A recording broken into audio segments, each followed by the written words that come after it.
السلام علیکم ورحمۃ اللہ وبرکاتہ۔ الحمد للہ لہ الکمال احمدہ سبحانہ واشکرہ ذی العزۃ والجلال لا الہ الا اللہ الکبیر المتعال۔ ہر قسم کی حمد اللہ کے لیے ہے، اسی کے لیے کمال ہے۔ میں اللہ سبحانہ تعالیٰ کی حمد کرتی ہوں اور اس کا شکر ادا کرتی ہوں، وہ عزت اور جلال والا ہے، اس کے سوا کوئی معبود برحق نہیں، وہ بڑا اور برتر ہے۔ 29واں پارہ سورۃ الملک۔ نبی صلی اللہ علیہ وسلم نے فرمایا، بے شک قرآن میں 30 آیات پر مشتمل ایک ایسی سورت ہے جس نے ایک آدمی کے حق میں سفارش کی حتیٰ کہ اس کو بخش دیا گیا۔ نبی صلی اللہ علیہ وسلم نے فرمایا، سورت تبارک عذاب قبر سے بچانے والی ہے۔ نبی صلی اللہ علیہ وسلم اس وقت تک نہ سوتے تھے جب تک کہ سورت السجدہ اور تبارک الذی نہ پڑھ لیتے تھے۔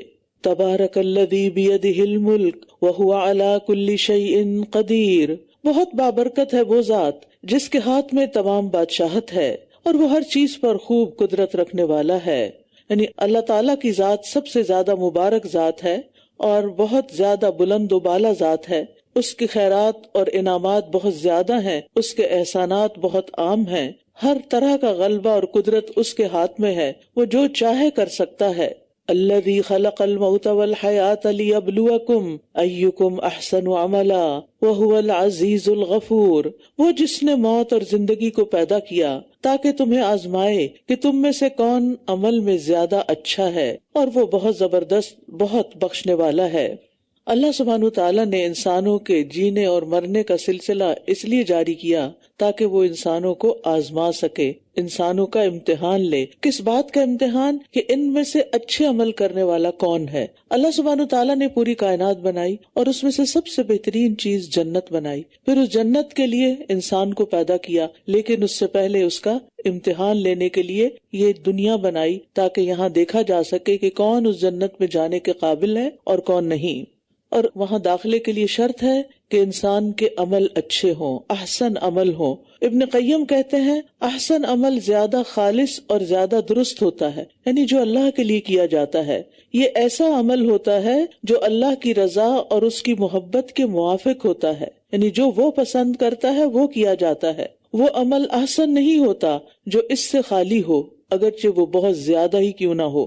تو اللہ سبحانہ تعالیٰ چاہتا ہے کہ اس کی عبادت ایسے عمل کے ساتھ کی جائے کہ اس سے ہمیں زیادہ سے زیادہ اس کی رضا حاصل ہو، چاہے وہ تھوڑا ہی کیوں نہ ہو، نہ کہ ایسا عمل جو زیادہ تو ہو مگر اللہ کو راضی نہ کرے، اس کا کچھ فائدہ بھی نہیں۔ اسی طرح احسن عمل کی ایک شرط یہ ہے کہ وہ شریعت کے مطابق ہو، سنت کے مطابق ہو۔ اگر ان دونوں شرائط میں سے کوئی ایک شرط بھی نہ ہوئی تو عمل برباد ہو جائے گا، عمل ضائع ہو جائے گا۔ اور وہ العزیز بھی ہے، الغفور بھی، یعنی بے انتہا زبردست اور پوری طرح غالب ہونے کے باوجود اپنی مخلوق کے حق میں غفور الرحیم بھی ہے۔ اور دوسری طرف العزیز کا معنی یہ بھی ہے کہ وہ برے عمل کرنے والوں کو سزا دینے کی پوری قدرت بھی رکھتا ہے۔ کسی میں یہ طاقت نہیں کہ اس کی سزا سے بچ کے کہیں بھاگ جائے، مگر یہ کہ انسان واپس پلٹے اسی کی طرف اور معافی مانگ کر اس کو راضی کر لے۔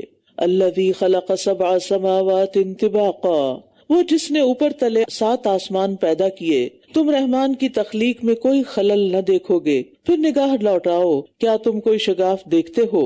تفاوت کا مطلب ہے کوئی نقص، کجی، خلل، یعنی آسمان بالکل سموتھ ہیں، برابر ہیں، ان میں کوئی عیب نہیں، کوئی خلل نہیں۔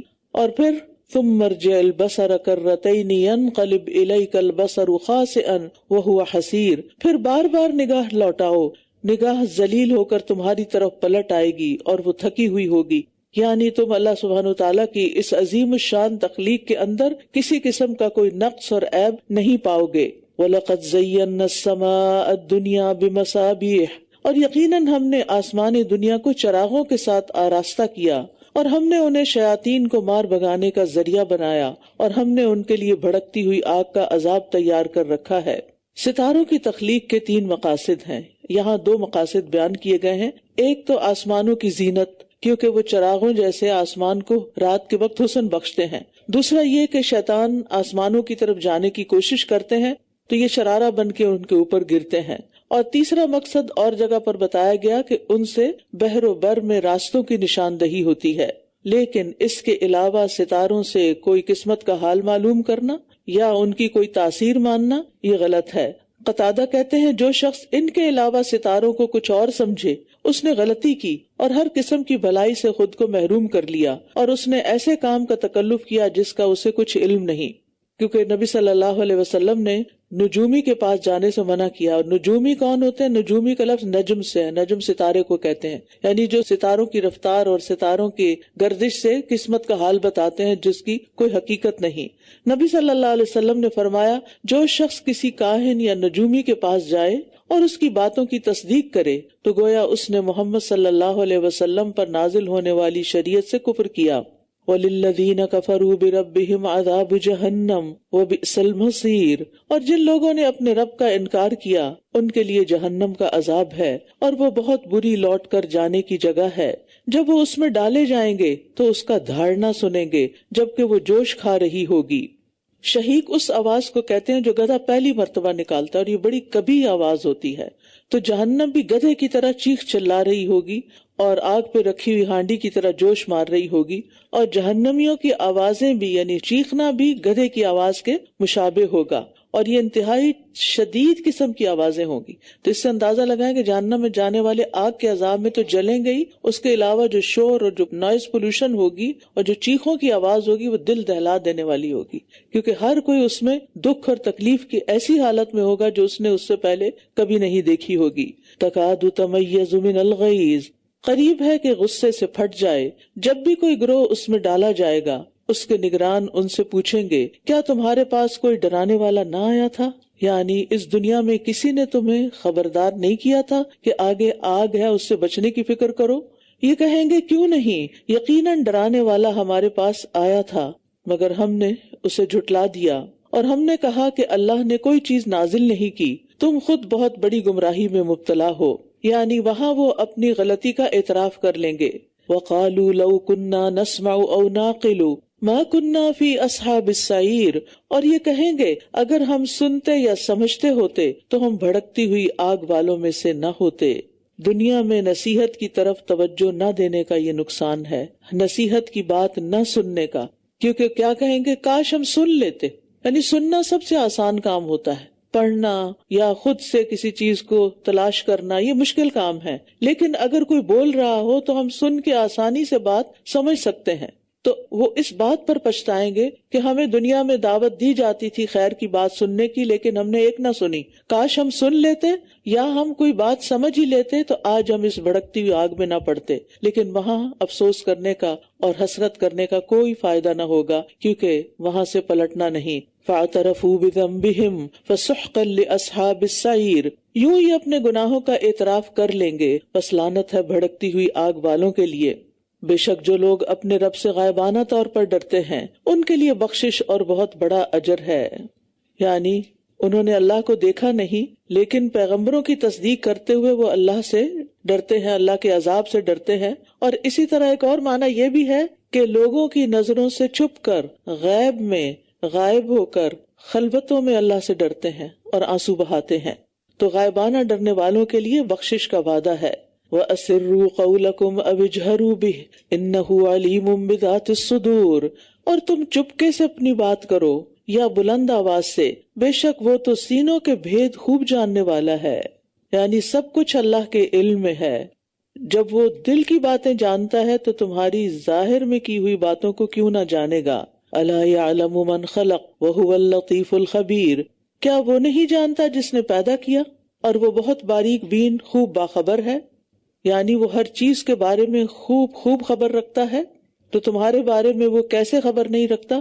وہی ہے جس نے زمین کو تمہارے لیے مطیع کر دیا تاکہ تم اس کے اطراف میں چلو اور اس کے رزق میں سے کھاؤ، اور اسی کی طرف دوبارہ جی اٹھنا ہے۔ یعنی اللہ نے زمین کو تمہارے لیے نرم اور آسان کر دیا، سخت نہیں بنایا کہ تم اس پر چل پھر سکتے ہو، اپنے کام کاج کر سکتے ہو، فصلیں اگا سکتے ہو۔ اگر یہ ساری زمین پتھر کی طرح ہوتی تو ہم یہاں کیا کر سکتے تھے؟ زندگی کتنی مشکل ہوتی۔ أَأَمِنْتُمْ مَنْ فِي السَّمَاءِ أَن يَخْسِفَ بِكُمُ الْأَرْضَ فَإِذَا هِيَ تَمُورُ، کیا تم اس سے بے خوف ہو گئے ہو کہ جو آسمان میں ہے وہ تمہیں زمین میں دھسا دے تو اچانک وہ لرزنے لگے؟ یعنی کافروں کے لیے ڈراوا ہے کہ اللہ سبحانہ وتعالیٰ کسی وقت بھی تمہیں عذاب سے دوچار کر سکتا ہے۔ صرف زمین جو انتہائی پرسکون ہے اسی کو جنبش میں لا کر، یا تم اس سے بے خوف ہو گئے کہ جو آسمان میں ہے وہ تم پر پتھروں والی آندھی بھیج دے، بس ان قریب تم جان لوگے کہ میرا ڈرانا کیسا ہے۔ یعنی زمین سے عذاب آ سکتا ہے یا آسمان سے آ سکتا ہے، اللہ کے لیے کہیں سے بھی بھیجنا کچھ مشکل نہیں۔ اور یقیناً ان لوگوں نے بھی جھٹلایا جو ان سے پہلے تھے، تو کیسا تھا میرا عذاب، یعنی دنیا میں ہی انہیں پتھروں کی بارش برسا کے، جیسے قوم لوط ہے یا اصحاب الفیل ہیں، ان کو ہلاک کر دیا گیا۔ اولم یروا الی الطیر، کیا بھلا یہ اپنے اوپر پرندوں کو نہیں دیکھتے کہ وہ پر پھیلاتے ہیں اور سمیٹ لیتے ہیں، اور انہیں رحمان ہی نے تھاما ہوا ہے، بے شک وہ ہر چیز کو خوب دیکھنے والا ہے۔ یعنی پرندوں کو پرواز کے دوران اللہ ہی تھامتا ہے اور زمین پہ گرنے نہیں دیتا، یہ اللہ کی قدرت کا ایک نمونہ ہے۔ یا وہ کون سا تمہارا ایسا لشکر ہے جو رحمان کے سوا تمہاری مدد کرے گا، کافر تو محض دھوکے میں ہیں۔ یا وہ کون ہے جو تمہیں رزق دے گا اگر وہ اپنا رزق روک لے، بلکہ یہ لوگ سرکشی اور بدکنے پر اڑے ہوئے ہیں۔ یعنی اگر اللہ تعالیٰ بارش نہ برسائے یا زمین کو پیداوار سے روک دے یا تیار شدہ فصلوں کو تباہ کر دے تو پھر تم کہاں سے خوراک حاصل کرو گے؟ افمن یمشی مکبا علی وجہہ اہدی ام من یمشی سویا علی صراط مستقیم، کیا بھلا وہ جو اپنے چہرے کے بل اوندھا چلتا ہے زیادہ ہدایت یافتہ ہے، یا وہ جو سیدھا ہو کر درست راستے پر چل رہا ہے؟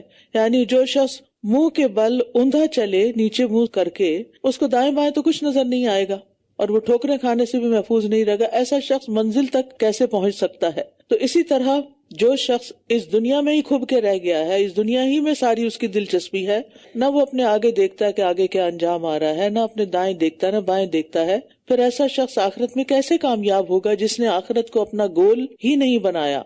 جو چیز آپ کو حاصل کرنی ہوتی ہے سب سے پہلے آپ اس کو اپنی نگاہوں کے سامنے رکھتے ہیں، پھر اس کی طرف سفر شروع کرتے ہیں۔ تو جو آخرت کے لیے کوئی تمنا ہی نہیں رکھتا، وہاں کی کچھ تیاری ہی نہیں کرتا، تو پھر وہ کیا حاصل کرے گا؟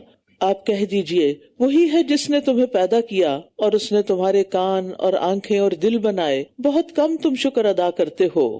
قیامت کے دن ان نعمتوں کا حساب ہوگا کہ ان سے کیا کام لیا۔ ہم سب کو انہیں سوچ سمجھ کے استعمال کرنا چاہیے۔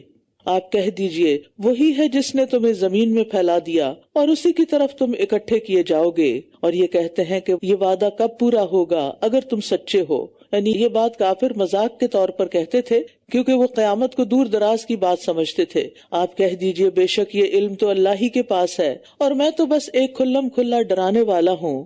پھر جب یہ اسے نزدیک دیکھ لیں گے تو جن لوگوں نے انکار کیا ان کے چہرے بگڑ جائیں گے اور کہہ دیا جائے گا یہ وہی ہے جس کا تم مطالبہ کیا کرتے تھے۔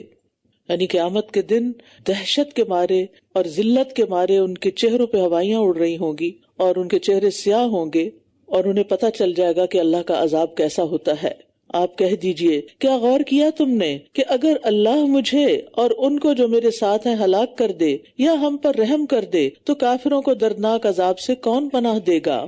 یعنی تم اس بات کی تمنا رکھتے ہو کہ ہم کہیں تمہاری نظروں سے اوجھل ہو جائیں، ختم ہو جائیں، ہم ختم ہو بھی جائیں تو تمہیں کون بچائے گا؟ یعنی ہمارے دنیا میں نہ ہونے سے تم تو عذاب سے نہیں بچ سکتے، یا نصیحت نہ کرنے سے تمہاری چھوٹ تو نہیں ہو جائے گی۔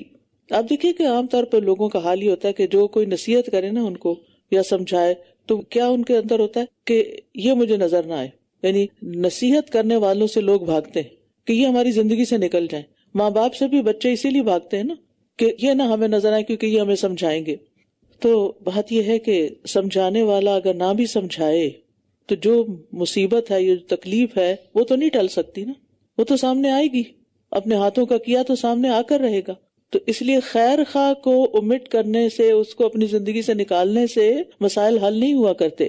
آپ کہہ دیجئے وہی رحمان ہے، ہم اس پر ایمان لا چکے اور اسی پر ہم نے توکل کیا، بس ان قریب تم جان لوگے کہ وہ کون ہے جو کھلی گمراہی میں ہے۔ آپ کہہ دیجئے کیا غور کیا تم نے اگر تمہارا پانی گہرا چلا جائے تو کون ہے جو تمہارے پاس بہتا ہوا پانی لے آئے؟ یعنی پانی خشک ہو جائے یا اتنا اندر اتر جائے زمین کے کہ وہاں سے پانی نکالنا ناممکن ہو جائے تو پھر تمہیں پینے کے لیے، استعمال کے لیے کون پانی لا کر دے گا؟ تمہاری ساری مشینری ناکام ہو جائے گی صرف ایک پانی لانے میں۔ تم پانی پر تو زندگی کی بنیاد ہے، پھر باقی چیزیں کہاں سے آئیں گی؟ یعنی اللہ سبحانہ تعالیٰ کی قدرتوں کا بیان ہے اس سورت میں۔ سورۃ القلم۔ بسم اللہ الرحمن الرحيم نون والقلم وما يسطرون ما أنت بنعمة ربك بمجنون وإن لك لأجرا غير ممنون وإنك لعلى خلق عظيم. بسم اللہ الرحمن الرحیم. نون والقلم وما یسطرون. نون قسم ہے قلم کی اور اس کی جو وہ لکھ رہے ہیں. قلم کی اہمیت اس بات سے پتہ چلتی ہے کہ اللہ سبحانہ تعالیٰ نے اس کی قسم کھائی ہے، کیونکہ قلم کے ذریعے اللہ نے لکھنا سکھایا، انسان کو علم دیا. اور بعض کہتے ہیں کہ اس سے مراد وہ خاص قلم ہے جسے اللہ نے سب سے پہلے پیدا کیا اور اس سے تقدیر کو لکھنے کا حکم دیا، چنانچہ اس نے ابد تک ہونے والی ساری چیزیں لکھ دیں. قلم کا شرف اس لیے بھی ہے کہ اس کے ساتھ قرآن کو لکھا جاتا ہے، اس کے ساتھ بہترین علوم لکھے جاتے ہیں، اس کے ساتھ مختلف علوم جو انسانوں کو فائدہ دینے والے ہیں وہ محفوظ کیے جاتے ہیں.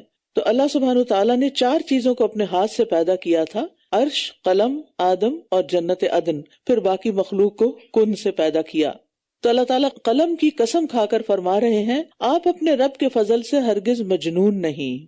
یعنی دنیا بھر کے علوم اس بات کی گواہی دیں گے کہ آپ صلی اللہ علیہ وسلم پر جنون نہیں تھا، اور بے شک آپ کے لیے یقیناً ختم نہ ہونے والا اجر ہے. یعنی جس طرح کی آپ محنت کر رہے ہیں، عبادت کر رہے ہیں، لوگوں کی خیرخواہی کر رہے ہیں، اور بے شک آپ بلند ترین اخلاق پر ہیں.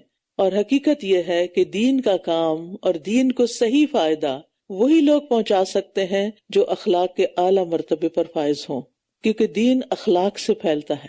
جن لوگوں کا اخلاق اچھا نہیں ہوتا وہ کام خراب کر دیتے ہیں، وہ دین کو فائدے کی بجائے نقصان دیتے ہیں.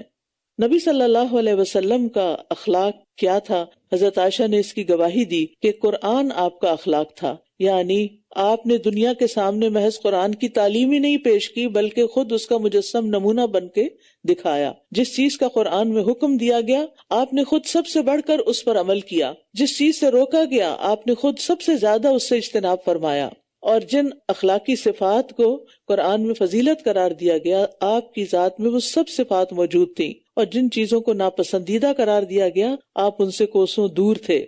آپ کے اخلاق کی ایک مثال ملتی ہے. حضرت عائشہ فرماتی ہیں آپ نے کبھی کسی خادم کو نہیں مارا، کبھی کسی عورت پر ہاتھ نہیں اٹھایا، جہاد فی سبیل اللہ کے سوا آپ نے اپنے ہاتھ سے کسی کو نہیں مارا، اپنی ذات کے لیے کبھی کسی ایسی تکلیف کا انتقام نہیں لیا جو آپ کو پہنچائی گئی ہو، الا یہ کہ اللہ کی حرمتوں کو توڑا گیا ہو اور آپ نے اللہ کی خاطر اس کا بدلہ لیا ہو.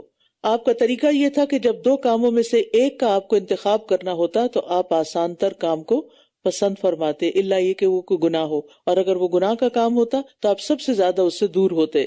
پھر اسی طرح خادموں کے ساتھ یعنی ایسے طبقات کے ساتھ آپ نے حسن سلوک کیا کہ جو اس معاشرے کے پسے ہوئے لوگ تھے.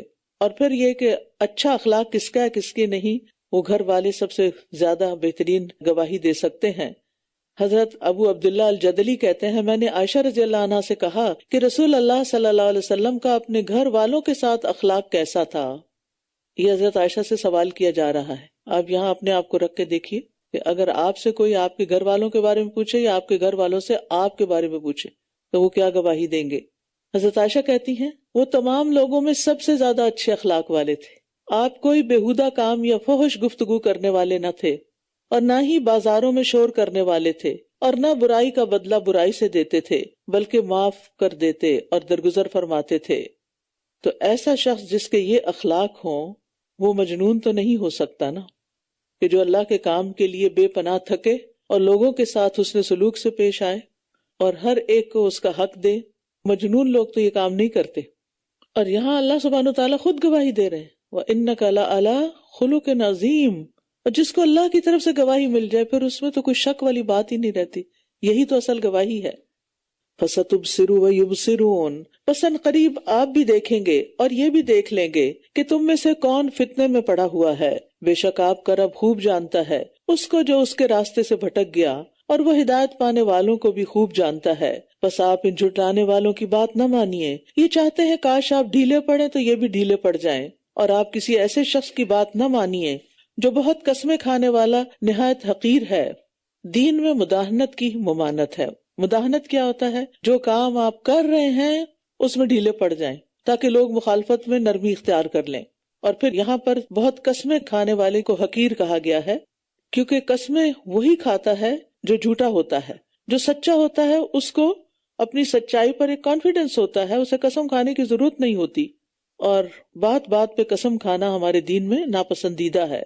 تو یہاں ایک خاص شخصیت کی طرف اشارہ کیا جا رہا ہے جس کے آگے بھی کچھ ٹریٹس بتائے جا رہے ہیں کہ وہ بڑا ہی عیب جو ہے، یعنی لوگوں کی خامیاں اور نقص ڈھونڈتا رہتا ہے، بہت زیادہ چغل خوری کرتا پھرتا ہے، ادھر کی بات ادھر لگائی، ادھر کی ادھر لگائی، بھلائی سے بہت روکنے والا، حد سے بڑھنے والا، سخت گناہگار ہے، بد مزاج، اس کے علاوہ بے نسب بھی ہے، اس بنا پر کہ وہ مال اور بیٹوں والا ہے۔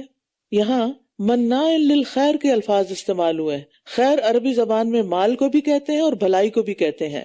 اگر مال کے معنی میں لیا جائے تو مطلب ہے کہ سخت بخیل اور کنجوس آدمی ہے، پھوٹی کوڑی بھی نہیں دیتا کسی کو، اور اگر نیکی اور بھلائی کے معنی میں لیا جائے تو مطلب یہ کہ وہ ہر نیک کام میں رکاوٹ ڈالتا ہے، تو ایسے کسی شخص کی بات نہیں ماننی آپ نے۔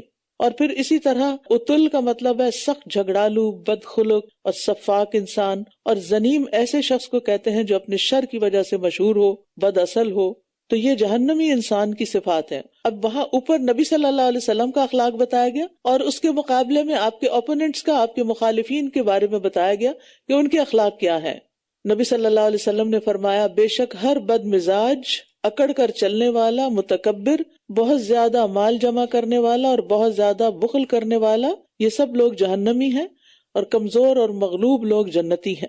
اذا تتلی علیہ آیاتنا قال اساطیر الاولین، جب اس پر ہماری آیات پڑھی جاتی ہیں تو کہتا ہے کہ یہ تو پہلوں کی کہانیاں ہیں، ان قریب ہم اس کی سونڈ یعنی ناک پر داغ لگائیں گے، یعنی یہ اپنے آپ کو بڑی ناک والا سمجھتا تھا، لیکن اس کو اللہ تعالیٰ ذلیل کر دیں گے، ایسا ذلیل کہ کہیں اس کو سر چھپانے کی جگہ نہ ملے گی۔ بے شک ہم نے انہیں آزمایا ہے جیسے ہم نے باغ والوں کو آزمایا تھا، جب انہوں نے قسم کھائی کہ وہ صبح سویرے اس کا پھل ضرور ہی توڑ لیں گے۔ یعنی یہاں ایک قصہ بتا کے کچھ سبق دیا جا رہا ہے کہ مکہ والوں کی آزمائش ہو رہی ہے اسی طرح جیسے باغ والوں کی آزمائش ہوئی تھی۔ انہوں نے قسم کھا کے بے تکلف کہہ دیا کہ کل ہم اپنے باغ کا پھل توڑ لیں گے، انشاءاللہ نہیں کہا، ولا یستثنون، اور وہ کوئی استثناء نہیں کر رہے تھے، نہیں انشاءاللہ نہیں کہہ رہے تھے۔ بس اس باغ پر آپ کے رب کی طرف سے ایک پھرنے والا پھر گیا، یعنی عذاب، جبکہ وہ سو رہے تھے تو صبح کو وہ جڑ کٹی کھیتی کی مانند ہو گیا۔ پھر وہ صبح سویرے ہی ایک دوسرے کو پکارنے لگے، اگر تم پھل توڑنے والے ہو تو صبح سویرے ہی اپنے کھیت پر پہنچو۔ تو وہ چل دیے، اور وہ چپکے آپس میں باتیں کر رہے تھے، کیا کہ آج تمہارے پاس اس باغ میں ہرگز کوئی مسکین داخل نہ ہونے پائے۔ اور وہ پھل توڑنے پر خود کو قادر سمجھتے ہوئے صبح سویرے نکلے۔ پس جب انہوں نے اسے دیکھا تو کہنے لگے، ہم یقیناً راستہ بھول گئے ہیں، نہیں بلکہ ہم تو محروم کر دیے گئے ہیں، کیونکہ انہوں نے کیا نیت اور ارادہ کیا تھا کہ ہم کسی مسکین کو کچھ نہیں دیں گے۔ مناع للخیر، یہ اس کی عملی مثال ہے۔ نبی صلی اللہ علیہ وسلم نے فرمایا، اے ابن آدم، ضرورت سے زائد مال خرچ کر دینا تمہارے لیے بہتر ہے، اگر تم اس کو روک لوگے تو تمہارے ہی لیے برا ہوگا، اور گزر بسر جتنا مال رکھنے پر تمہاری کوئی ملامت نہیں، اور دینے کی ابتدا اپنے اہل و عیال سے کرو، اوپر والا ہاتھ نیچے والے ہاتھ سے بہتر ہوتا ہے۔ نبی صلی اللہ علیہ وسلم نے فرمایا حضرت اسماء رضی اللہ عنہا سے، خرچ کرو یا تھوڑا تھوڑا کر کے خرچ کرتی رہو، گن گن کر نہ رکھو ورنہ اللہ بھی تمہیں گن گن کر دے گا۔ رسول اللہ صلی اللہ علیہ وسلم نے یہ بھی فرمایا کہ بے شک اللہ اپنے بندوں کو نفع پہنچانے کے لیے کچھ لوگوں کو بطور خاص نعمتیں عطا کرتا ہے، اگر وہ خرچ کرتے رہیں تو وہ انعامات برقرار رہتے ہیں، اور اگر وہ رک جائیں تو وہ ان سے سلب کر کے دوسروں کو عطا کر دیتا ہے۔ مال جو ہے نا، یہ انسان کا بہت بڑا امتحان ہے۔ اللہ جب کسی کو مال دیتا ہے اس لیے نہیں دیتا کہ سارا وہ اپنے اوپر ہی لگا دے، اس لیے بھی دیتا ہے کہ تاکہ وہ ضرورت مندوں پر بھی خرچ کریں، لیکن اگر وہ نہیں خرچ کرتے تو اللہ سبحانہ تعالیٰ وہ کسی اور کو بھی دے سکتا ہے۔ تو اس لیے اس معاملے میں انسان کو بہت محتاط رہنا چاہیے۔ ہم جب کسی پر کچھ خرچ کرتے ہیں تو ہم اس پر احسان نہیں کر رہے ہوتے، دراصل وہ ہم پر احسان کر رہا ہوتا ہے لے کر، کہ ہمیں ثواب کے قابل کر دیا۔ اور اگر انسان دے کر احسان جتاتا ہے تو وہ اپنے کیے کرائے پہ پانی پھیر لیتا ہے۔ اور احسان جتانے کی قسمیں کیا ہو سکتی ہیں؟ ایک تو یہ کہ کب تک تم پہ خرچ کروں، کتنا دوں تمہیں، یا پھر یہ کہ اب تو بہت مہنگائی ہو گئی ہے، اب تو بہت لوگوں کو مشکلات ہو گئی ہیں، اب تو لوگوں کے پاس اپنا نہیں پورا پڑتا، تم پہ کیسے خرچ کیا جائے. یعنی کسی بھی طرح کی بات ایسی کہ جس سے دوسرا دکھی ہو جائے، یہ احسان جتانے میں آتا ہے. لا تبطلوا صدقاتکم بالمن والاذی. بعض لوگ آپ کے منہ پہ باتیں نہیں کرتے لیکن پیچھے سے باتیں کرتے ہیں، دوسروں کے سامنے آپ کی شہرت خراب کرتے ہیں. تو ایسی تمام باتیں انسان کو سوچ سمجھ کے کرنی چاہیے، ورنہ قیامت کے دن سب کچھ صاف ہو چکا ہوگا. فَلَمَّا رَأَوْهَا قَالُوا إِنَّا لَضَالُّونَ بَلْ نَحْنُ مَحْرُومُونَ. بس جب انہوں نے اسے دیکھا تو کہنے لگے ہم یقیناً راستہ بھول گئے ہیں، نہیں بلکہ ہم تو محروم کر دیے گئے ہیں. یعنی اپنے باغ کی حالت دیکھ کے انہیں یقین نہ آیا کہ یہ انہی کا باغ ہے. کہنے لگے شاید ہم راستہ بھول گئے. ان میں سے درمیانے نے کہا، بہتر نے کہا، کیا میں نے تمہیں کہا نہ تھا کہ تم تسبیح کیوں نہیں کرتے؟ وہ کہنے لگے پاک ہے ہمارا رب، بے شک ہم ہی ظالم تھے. اب انہیں احساس ہوا. یعنی ان میں سے ایک بھائی ایسا تھا کہ جس کے اندر کچھ خدا خوفی تھی، تو اس نے جب وہ ایسی باتیں کر رہے تھے تو ان کو سمجھایا کہ جو نے کہا نا کہ ہم کل ضرور اپنا پھل توڑ لیں گے، تو کہا انشاءاللہ کیوں نہیں کہتے. یعنی بعض اوقات آپ کسی کو کہیں نا انشاءاللہ کہو تو بھی وہ سنی انسنی کر دیتا ہے کہ یہ کیا نصیحت ہو رہی ہے کہ انشاءاللہ کہو. تو اس سے یہ پتہ چلتا ہے کہ تسبیح جو ہے وہ انسان کو مشکلات سے بھی بچاتی ہے. تسبیح کا مطلب اللہ کا ذکر کرنا، یہاں ذکر کے معنوں میں آ رہا ہے. یعنی جب وہ کچھ مسکینوں کو کچھ نہ دینے کا فیصلہ کر رہے تھے، اس وقت بھی اس نے انہیں نصیحت کی کہ اللہ کو یاد رکھو اور اس بری نیت سے باز آ جاؤ، مگر وہ اپنی بات پہ جمے رہے کہ نہیں ہم نے مسکینوں کو کچھ نہیں دینا. اب دیکھیں کہ ان کی یہ پکڑ کیوں آئی، ان کا یہ باغ سارا تباہ کیوں ہوا؟ ان کی سوچ کی وجہ سے، ان کی غلط نیت کی وجہ سے، ان کے دل کے خیالات کی وجہ سے، اور ان کی اس پلاننگ کی وجہ سے کہ ہم راتوں رات پھل جا کے توڑتے ہیں تاکہ دن کو توڑیں گے تو مسکین آ جائیں گے تو انہیں نہ دینا پڑے. یعنی کچھ لوگ ایسے بھی بخیل ہوتے ہیں جن کو اللہ نے بہت کچھ دیا ہوتا ہے لیکن ان کو یہ حوصلہ نہیں ملا ہوتا کہ وہ کسی اور پر خرچ کر سکیں، اور اگر کبھی پھوٹی کوڑی کر ہی دیں تو اس کو مینشن کیے بغیر نہیں رہتے. نبی صلی اللہ علیہ وسلم نے فرمایا انسان میں سب سے بدترین چیز بے صبرے پن کے ساتھ بخل اور حد سے زیادہ بزدل ہونا ہے. یہاں پر آپ دیکھیں کہ جو شخص ذکر کرتا رہتا ہے، اللہ کو یاد کرتا رہتا ہے، اللہ سے ڈرتا رہتا ہے، اللہ کے بندوں کے اوپر خرچ کرتا رہتا ہے، دین کے کاموں میں خرچ کرتا رہتا ہے، وہ مصائب سے اور مشکلات سے بچا لیا جاتا ہے. تو ہمارا یہ نیکیاں کرنا، چاہے اللہ کا ذکر ہو یا صدقہ خیرات ہو، یہ دراصل ہم ہی کو فائدہ دے رہا ہوتا ہے. پھر وہ آپس میں ایک دوسرے کو ملامت کرتے ہوئے متوجہ ہوئے، کہنے لگے ہائے افسوس ہم پر، بے شک ہم ہی حد سے بڑھے ہوئے تھے. امید ہے کہ ہمارا رب ہمیں بدلے میں اس سے بہتر عطا کر دے، بے شک ہم اپنے رب ہی کی طرف رغبت کرنے والے ہیں. کذالک العذاب، ایسا ہوتا ہے عذاب. یہ مکہ والوں کو بتایا جا رہا ہے ایسا ہوتا ہے عذاب کہ اچانک آتا ہے کہ تمہارا گمان بھی نہیں ہوتا اس طرف، اور یقیناً آخرت کا عذاب زیادہ بڑا ہے، کاش یہ جانتے ہوتے. اس کے برعکس متقین، ان کے لیے کیا ہے؟ ان للمتقین عند ربہم جنات النعیم، بے شک متقی لوگوں کے لیے ان کے رب کے ہاں نعمتوں والے باغات ہیں. کیا بلا ہم فرما برداروں کو مجرموں کی طرح کر دیں گے؟ مالکم، تمہیں کیا ہو گیا ہے؟ کیف تحکمون، تم کیسے فیصلے کرتے ہو؟ کیا تمہارے پاس کوئی کتاب ہے جس میں تم پڑھتے ہو کہ بے شک اس میں تمہارے لیے وہی ہوگا جو تم پسند کرتے ہو؟ کیا تمہارے لیے ہم پر قیامت کے دن تک پہنچنے والی قسمیں ہیں؟ یعنی تم نے قیامت تک کے لیے ہم پر قسم ڈال رکھی ہے کہ بے شک تمہارے لیے ضرور وہی ہوگا جو تم فیصلہ کرو گے. ان سے پوچھئے کہ ان میں سے کون اس کا ضامن ہے، یا ان کے کچھ شریک ہیں، بس چاہیے کہ یہ اپنے شریکوں کو لے آئیں اگر یہ سچے ہیں. یعنی جنت میں داخل کروانے کی ذمہ داری لینے کا دعویٰ بالکل جھوٹا ہے، کوئی کسی کو داخل نہیں کروا سکتا. لہٰذا کوئی یہ نہ سوچے کہ ہم جو مرضی کریں جنت ہمارے لیے. افنجعل المسلمین کالمجرمین، کیا ہم فرما برداروں کو مجرموں کی طرح کر دیں گے؟ یعنی دونوں کا انجام ایک ہی ہو جائے؟ نہیں، دونوں کی جب زندگی ایک طرح کی نہیں تو انجام بھی ایک طرح کا نہیں. یوم یکشف عن ساق ویدعون الی السجود فلا یستطیعون، جس دن پنڈلی کھول دی جائے گی اور وہ سجدوں کی طرف بلائے جائیں گے تو وہ سجدہ نہ کر سکیں گے. یعنی قیامت کے دن ہوگا. خاشعۃ ابصارہم ترہقہم ذلہ وقد کانوا یدعون الی السجود وہم سالمون، ان کی نگاہیں نیچی ہوں گی، ذلت ان پر چھا رہی ہوگی، اور یہ سجدے کے لیے بلائے جاتے تھے جبکہ یہ صحیح سلامت تھے. یعنی دنیا میں صحت مند تھے، توانا تھے، اللہ کی عبادت میں کوئی چیز ان کے لیے مانے نہیں تھی، لیکن دنیا میں یہ اللہ کی عبادت سے دور رہے۔ سوچے اپنے ان سب پیاروں کا جو نماز نہیں پڑھتے، جو اللہ کی عبادت سے کنی کتراتے ہیں، ان کو سنائیے یہ آیت کہ جو دنیا میں سجدہ نہیں کرتا، جب قیامت کے دن اللہ تعالیٰ حشر کے میدان میں سجدے کے لیے بلائیں گے تو لوگ سجدہ نہیں کر سکیں گے، ایسے لوگ سجدہ نہیں کر سکیں گے۔ کیوں؟ اس لیے کہ دنیا میں انہیں سجدے کے لیے کہا جاتا تھا جب وہ بالکل فٹ تھے، اسمارٹ تھے، اور وہ سجدہ نہیں کرتے تھے۔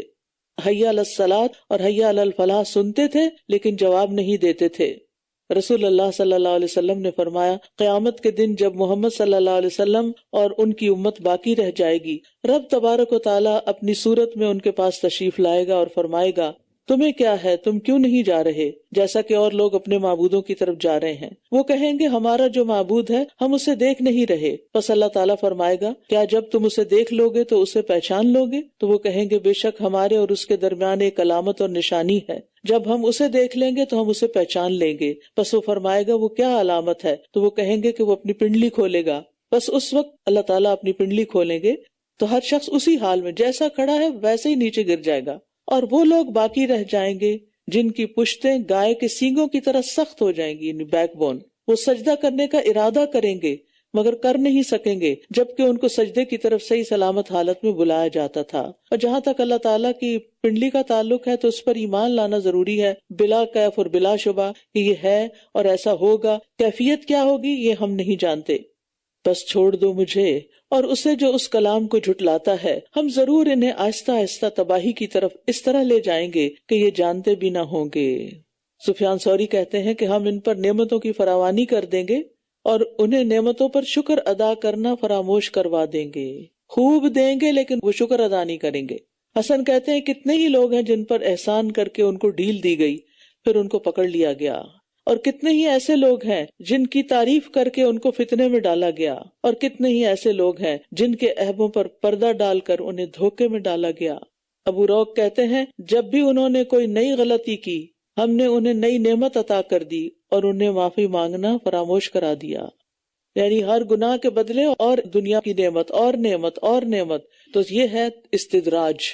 آہستہ آہستہ انسان پھر اپنی عذاب کی طرف چلتا چلا جائے، نعمتیں پا کے بھول جائے، دھوکے میں آ جائے، مجھے سب کچھ ملا ہوا ہے، اللہ مجھ سے راضی ہے اور میں انہیں مہلت دے رہا ہوں، بے شک میری تدبیر نہایت مضبوط ہے۔ کیا آپ ان سے کسی اجرت کا سوال کرتے ہیں تو یہ تاوان سے دبے جا رہے ہیں؟ کیا ان کے پاس کوئی علم غیب ہے جسے یہ لکھ رہے ہیں؟ بس آپ اپنے رب کے حکم کا انتظار کیجئے اور مچھلی والے کی طرح نہ ہو جب اس نے اللہ کو پکارا اس حال میں کہ وہ غم سے بھرا ہوا تھا۔ یونس علیہ السلام کی طرف اشارہ ہے۔ اگر یہ کہ اسے اس کے رب کی طرف سے ایک نعمت نے نہ پا لیا ہوتا تو وہ مذمت زدہ حالت میں چٹیل میدان میں ضرور پھینک دیا جاتا۔ پھر اس کے رب نے اسے چن لیا، بس اسے صالح لوگوں میں شامل کر دیا۔ اور بے شک قریب ہے کہ وہ لوگ جنہوں نے کفر کیا ضرور آپ کو اپنی نگاہوں سے پھسلا دیں جب یہ ذکر قرآن کو سنتے ہیں اور کہتے ہیں یقیناً یہ تو مجنون ہے۔ یعنی آپ کی تبلیغ میں رکاوٹ ڈالنے کے لیے آپ کو گھورنے لگتے ہیں، نظریں گاڑ کر آپ کو دیکھتے ہیں تاکہ مروب ہو جائیں آپ ان کی نگاہوں سے اور اس کام کو چھوڑ دیں۔ پھر دوسروں کو بتاتے ہیں کہ یہ تو بڑا دیوانہ انسان ہے، مجنون ہے۔ اور یہاں اس آیت سے بھی پتہ چل رہا ہے کہ نظر کا لگنا برحق ہے۔ نظر ایک تیر ہوتا ہے جو ایک حاسد کی نگاہ سے نکلتا ہے اور محسود کو جا چبھتا ہے۔ حدیث میں آتا ہے بے شک نظر بد آدمی کو اللہ کے حکم سے دیوانہ کر دیتی ہے۔ نبی صلی اللہ علیہ وسلم جنوں اور انسانوں کی نظر بد سے پناہ مانگا کرتے تھے، یہاں تک کہ معوذتین نازل ہو گئیں، پھر آپ نے انہیں پڑھنا شروع کر دیا۔ اس میں آپ دیکھیں کہ آخر میں جو حضرت یونس کا واقعہ آیا نا مختصر سا، تو یونس علیہ السلام کی نجات بھی کس کلمے سے ہوئی تھی؟ لا الہ الا انت سبحانک انی کنت من الظالمین۔ اور یہ باغ والوں نے بھی کیا کہا؟ انا کنا ظالمین، کہ ہماری غلطی۔ جب انسان اپنی غلطی مان لیتا ہے اور اس فریب سے نکل آتا ہے جس میں شیطان نے اس کو ڈالا ہوا ہوتا ہے تو پھر اللہ تعالیٰ بھی اس کو معاف کر دیتا ہے۔ وما هو الا ذکر للعالمین، اور یہ قرآن تو تمام جہان والوں کے لیے ایک نصیحت ہے۔ سورۃ الحاقہ۔ بسم اللہ الرحمن الرحیم۔ الحاقہ ما الحاقہ وما أدراك ما الحاقة الحاقہ ملحاقہ وما ادراک ملحاقہ، حق ہونے والی، کیا ہے وہ حق ہونے والی، اور کیا چیز بتائے آپ کو کہ کیا ہے وہ حق ہونے والی۔ اشارہ ہے قیامت کی طرف کہ وہ بالکل برحق خبر ہے اور ایک دن ضرور اس کی حقیقت نظر آ جائے گی، لیکن ساری قوموں نے اس کو جھٹلا دیا اور برے انجام سے دوچار ہوئے۔ کذبت ثمود وعاد بالقارعہ، ثمود اور عاد نے اس کھٹکھٹانے والی قیامت کو جھٹلا دیا، بس رہے سمود تو وہ حد سے بڑھ جانے والی ایک آواز سے ہلاک کر دیے گئے، اور رہے عاد تو وہ ایک سرکش یخ بستہ آندھی سے ہلاک کر دیے گئے۔ یعنی ایسی آندھی تھی عاتیہ جو کسی کے قابو میں آنے والی نہیں تھی، انتہائی تیز و تند بے قابو ہوا جس کے ذریعے قوم ہود کو ہلاک کیا گیا۔ اس نے اسے ان پر مسلسل 7 راتیں اور 8 دن تک مسلط کیے رکھا، پس آپ اس میں لوگوں کو دیکھتے اس طرح پچھڑے پڑے ہیں گویا کہ وہ کھجور کے کھوکھلے تنے ہوں، یعنی اٹھا اٹھا کے ان کو پھینکا تو ان کی گردنیں جسم سے الگ ہو گئیں۔ تو کیا آپ ان میں سے کسی کو باقی بچا دیکھتے ہیں؟ اور فرعون نے اور اس سے پہلے کے لوگوں نے اور الٹا دی جانے والی بستیوں نے خطاؤں کا ارتکاب کیا تھا، یہ سب خطا کار تھے، بس انہوں نے اپنے رب کے رسول کی نافرمانی کی اور یہ سب سے بڑی خطا تھی۔ تو اس نے انہیں سخت گرفت میں پکڑا، جب پانی میں طغیانی آ گئی تو ہم نے تمہیں کشتی میں سوار کر دیا، نوح علیہ السلام کی کشتی، تاکہ ہم اسے تمہارے لیے ایک یاد دہانی بنا دیں اور یاد رکھنے والا کان اسے یاد رکھے۔ یعنی کافروں کی ہلاکت اور مومنوں کی نجات میں عقل والوں کے لیے عبرت اور نصیحت ہے، نشانی ہے۔ وَإِذَا نُفِخَ فِي الصُّورِ نَفْخَةٌ وَاحِدَةٌ، پھر جب سور میں ایک بار پھونک مار دی جائے گی اور زمین اور پہاڑ اٹھا لیے جائیں گے، پھر وہ دونوں ایک ہی چوٹ میں ریزہ ریزہ کر دیے جائیں گے، تو اس دن واقع ہونے والی قیامت واقع ہو جائے گی اور آسمان پھٹ جائے گا، تو اس دن وہ بہت کمزور ہو جائے گا اور فرشتے اس کے کناروں پر ہوں گے، اور آپ کے رب کا عرش اس دن 8 فرشتے اپنے اوپر اٹھائے ہوئے ہوں گے۔ یعنی قیامت کے دن آسمان ٹکڑے ٹکڑے ہو جائے گا۔ ذرا امیجن کریں، اس وقت دیکھیں سامنے نظر بھی آ رہا ہے، یہ آسمان ٹکڑے ٹکڑے ہو جائے، یہ ساری چھت ٹوٹ جائے، حال کیا ہوگا؟ اور جو آسمان پر مخلوق ہے وہ کدھر جائے گی؟ فرمایا کہ وہ کناروں پر آ جائے گی، اور پھر آسمان پھٹنے سے پہلے اللہ کے حکم سے فرشتے زمین پر بھی اتر آئیں گے جہاں پر حساب کتاب ہوگا، اور کچھ مخصوص فرشتوں نے عرش کو اپنے اوپر اٹھایا ہوا ہوگا، اور اس عرش سے مراد وہ عرش جو فیصلوں کے لیے زمین پر رکھا جائے گا، جس پر اللہ تعالی نزول فرمائے گا۔ یومئذ تعرضون، اس دن تم سب رب کے سامنے پیش کیے جاؤ گے، وہ حاضری کا دن ہے، پیشی کا دن ہے، تمہاری کوئی پوشیدہ بات چھپی نہ رہے گی۔ اللہ اکبر، کتنے ہی خیالات، کتنی ہی باتیں ہم اپنے دل میں چھپائے رکھتے ہیں، اور کبھی کبھی تو زبان پہ لے آتے ہیں لیکن اکثر نہیں بھی لاتے، لیکن وہاں کوئی چیز بھی، کوئی عمل جو چھپ کر کیا ہوگا وہ چھپ نہ سکے گا۔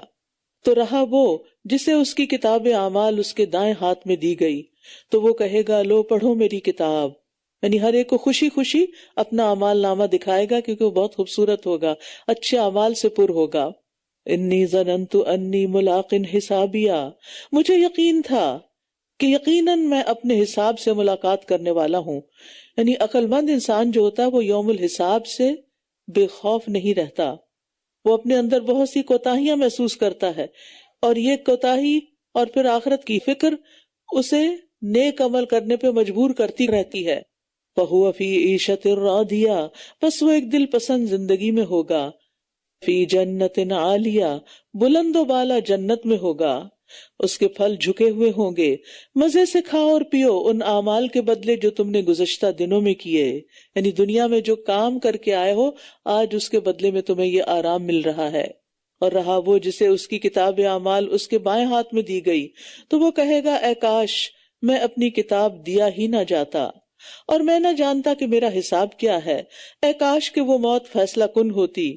ما اغنا انی مالیہ ہلک انی سلطانیہ، میرا مال میرے کچھ کام نہ آیا، وہ مال جس میں میں بخل کرتا تھا اور سید کے رکھتا تھا آج وہ میرے کام نہیں آیا، اگر اس کو میں اللہ کی راہ میں دے دیتا تو آج مجھے فائدہ پہنچتا۔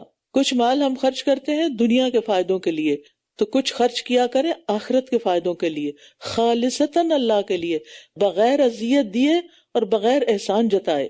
یعنی قیامت کے دن کوئی کسی کی سزا میں حصہ دار نہیں ہوگا، جاہ و مرتبہ کام نہیں آئے گا، مال کام نہیں آئے گا. پوری دنیا بھی فدیے کے طور پر دے کر کوئی عذاب سے بچنا چاہے گا تو بچ نہیں سکے گا. پوری دنیا کا سونا یا زمین بھر سونا. خذوہ فغلوہ، حکم ہوگا اسے پکڑ لو، پھر اسے طوق پہنا دو، یعنی اس کی گردن اکڑا دو، پھر اسے جہنم میں جھونک دو، پھر اسے ایک ایسی زنجیر میں جکڑ دو جس کی پیمائش 70 گز ہے، یعنی 70 میٹر کہہ لیں. گز کتنا ہے یہ نہیں معلوم، لیکن اتنی بڑی زنجیر میں اس کو پوری طرح جکڑ دو کہ وہ ہل نہ سکے. اس کا قصور کیا تھا؟ انہ کان لا یؤمن باللہ العظیم، بے شک یہ بہت عظمت والے اللہ پر ایمان نہیں رکھتا تھا. یہ سب سے بڑا جرم تھا اس کا کہ اللہ کو نہیں مانتا تھا. دوسرا جرم ولا یحض علی طعام المسکین، اور نہ یہ مسکین کو کھانا کھلانے کی ترغیب دیتا تھا. ایسے لوگ کیا کرتے ہیں، اگر کوئی بھی کھلا رہا ہو تو اس کو کہتے ہیں تم کب تک کھلاتے رہو گے، تم کیوں کھلاتے ہو. جیسے نبی صلی اللہ علیہ وسلم کے آس پاس جو اصحاب صفہ تھے یا جو غریب مسلمان آپ کے پاس سب سے پہلے اسلام لے کر آئے تھے، تو جب ان کو کھلانے کے لیے یا کچھ دینے کے لیے کہا جاتا تو کیا کہا جاتا تھا کہ اگر اللہ چاہے گا تو خود ہی کھلا دے گا، ہم انہیں کیوں کھلائیں. تو اب دیکھیے کہ الحمدللہ بہت سے لوگ ایمان کا دعویٰ تو کرتے ہیں، لیکن یہ جو مسکین کو کھانا کھلانے کی ترغیب ہے کہ لوگوں کو کہنا کہ کھلاؤ، یہ ترغیب بھول گئی ہے ہمیں. یعنی خود پیٹ بھرے ہوئے تو کسی کی پرواہ نہیں. رسول اللہ صلی اللہ علیہ وسلم نے فرمایا وہ مومن نہیں ہوتا جو خود پیٹ بھر کر کھائے اور اس کا ہمسایہ اس کے پہلو میں بھوکا ہو. تو گویا یہ شخص نہ اللہ کا حق ادا کرتا تھا اور نہ ہی حقوق العباد پورا کرتا تھا.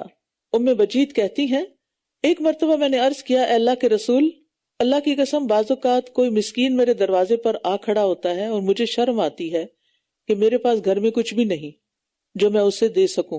تو آپ نے فرمایا اس کے ہاتھ پر کچھ نہ کچھ رکھ دیا کرو، اگرچہ وہ جلا ہوا کھوری کیوں نہ ہو، خالی ہاتھ مت بھیجو اس کو. اور ہم کیا کہتے ہیں، ان کو تو مانگنے کی عادت ہی پڑ گئی، ان کو ڈسکریج کرنا چاہیے. ابو درداء رضی اللہ عنہ اپنی بیوی کو مساکین کی وجہ سے زیادہ شوربہ بنانے کی ترغیب دیا کرتے تھے کہ پانی زیادہ ڈال دو اور مساکین کا خیال کرو، اور کہتے تھے ہم نے ایمان لانے کے ساتھ آدھی زنجیر اتار پھینکی، کیا ہم باقی کی آدھی بھی نہ اتار پھینکیں، یعنی مسکین کو کھانا کھلا کے. اور یہ بات اس آیت سے وہ لے کر اپنے گھر والوں کو کہتے تھے. تو آج یہاں اس کے لیے کوئی گہرا دوست نہیں. جو دنیا میں کسی کا نہیں ہوتا پھر آخرت میں اس کا کون ہوگا. اور نہ زخموں کے دھون کے سوا کوئی کھانا ہے جسے صرف خطا کار لوگ ہی کھائیں گے. بس نہیں میں قسم کھاتا ہوں اس کی جو تم دیکھتے ہو اور اس کی بھی جو تم نہیں دیکھتے، بے شک یہ قرآن ایک معزز پیغمبر کا قول ہے. یعنی قرآن ویسے تو اللہ کا قول ہے اور مکمل حفاظت کے ساتھ ہم تک پہنچا ہے. تو یہاں محمد صلی اللہ علیہ وسلم کے قول سے مراد تلاوت ہے، یعنی آپ کے ذریعے ہمیں پہنچا ہے، کیونکہ قرآن نہ تو نبی صلی اللہ علیہ وسلم کا قول ہے نہ جبریل کا قول ہے، بلکہ اللہ کا قول ہے جو اس نے فرشتے کے ذریعے پیغمبر پر نازل کیا، پھر ان کے ذریعے ہم تک پہنچا. وما هو بقول شاعر قلیلا ما تؤمنون، اور یہ کسی شاعر کا قول نہیں، کتنا کم تم ایمان لاتے ہو. اور نہ ہی یہ کسی کاہن کا قول ہے، کتنی کم تم نصیحت لیتے ہو. یہ تو تمام جہانوں کے رب کی طرف سے نازل کردہ ہے، اور اگر یہ رسول ہم پر کچھ باتیں گھڑ لیتا یقیناً ہم اس کا داہنا ہاتھ پکڑ لیتے، پھر ضرور ہم اس کی رگے جان کاٹ ڈالتے. یعنی پیغمبر نے جو کچھ پہنچایا بالکل صحیح پہنچایا. اگر کوئی جھوٹ باندھتے ہم پر تو پھر ہم نہ چھوڑتے. فما منکم من احد عنہ حاجزین، پھر تم میں سے کوئی بھی ہمیں اس سے روکنے والا نہ ہوتا. اور بے شک یہ قرآن متقی لوگوں کے لیے ایک نصیحت ہے، اور بے شک ہم خوب جانتے ہیں کہ تم میں سے کچھ لوگ اس کو جھٹلانے والے ہیں، اور بے شک یہ جھٹلانا کافروں کے لیے یقیناً حسرت کا سبب ہوگا. وَإِنَّهُ لَحَقُّ الْيَقِينِ فَسَبِّحْ بِاسْمِ رَبِّكَ الْعَظِيمِ، اور بے شک یہ یقینی حق ہے، پس آپ اپنے رب کے نام کی تسبیح کیجئے جو بڑی عظمت والا ہے. رسول اللہ صلی اللہ علیہ وسلم کثرت کے ساتھ یہ کلمہ پڑھتے تھے، سبحان اللہ وبحمدہ استغفر اللہ واتوب الیہ، سبحان اللہ وبحمدہ استغفر اللہ واتوب الیہ. تو یہ کلمات ڈیلی بیسس پر آپ کی زندگی میں شامل ہونے چاہیے. اس وقت چونکہ کھانا کھلانے کی بات اور مساکین کو کھانا کھلانے کی بات ہوئی تو آسیہ بتا رہی ہیں کہ اس وقت یہاں کا بھی لوکل جو فوڈ ڈرائیو ہے وہ ماشاءاللہ کافی زیادہ گیا. بات یہ ہے کہ یہاں کا جو فوڈ بینک ہے اس میں بھی شارٹیج ہے، اور جو پاکستان میں رمضان راشن مساکین کو بانٹا جاتا ہے اس میں بھی بہت شارٹیج ہے. تو رمضان میں تو اور بھی زیادہ کھانا کھلانے کی ترغیب ہے، اس لیے ہم صرف خود ہی نہ کھاتے رہیں بلکہ اوروں کو کھلانے کا ذریعہ بھی بنے. تو جو جہاں کے لیے بھی دینا چاہتا ہو وہ دے سکتا ہے. سورۃ المعارج. بسم اللہ الرحمن الرحیم. سأل سائل بعذاب واقع للكافرین لیس له دافع من اللہ ذی المعارج. بسم اللہ الرحمن الرحیم. سأل سائل بعذاب واقع للکافرین لیس له دافع. ایک سوال کرنے والے نے اس عذاب کا سوال کیا جو واقع ہونے والا ہے، کافروں کے لیے جسے کوئی دفع کرنے والا نہیں. کہتے ہیں کہ یہ نضر بن حارث یا ابو جہل تھا جس نے کہا تھا کہ اللہ اگر یہ حق ہے تو پھر ہم پر پتھروں کی بارش برسا یا عذاب علیم لے آ. تو وہ شخص پھر خود عذاب کا شکار ہوا. اللہ کی طرف سے جو عروج یعنی بلندیوں والا ہے، عروج درجات والا، بلندیوں والا، جس کی طرف فرشتے چڑھتے ہیں. یعنی اس آیت سے ہم اللہ تعالیٰ کے بلند ہونے کو سمجھ سکتے ہیں، اور ایسا کرنا ایمان کی علامت ہے. اور واقع معراج میں اللہ کے علو کا ذکر بھی آتا ہے. نبی صلی اللہ علیہ وسلم نے واقع معراج کا ذکر کرتے ہوئے فرمایا پھر ہمیں 7ویں آسمان کی طرف چڑھایا گیا تو جبریل علیہ السلام نے دروازہ کھولنے کے لیے کہا تو پوچھا گیا کون ہے؟ تو یہ سب آپ صلی اللہ علیہ وسلم تعرج یعنی یارجو عروج معراج چڑھ رہے تھے، اوپر گئے ہیں. اس لیے ہمیں یہ نہیں سوچنا چاہیے کہ اللہ تعالیٰ یہاں اور وہاں ہے اور اس کے لیے کوئی ڈائریکشن نہیں، وہ بلندی والا ہے، اوپر ہے.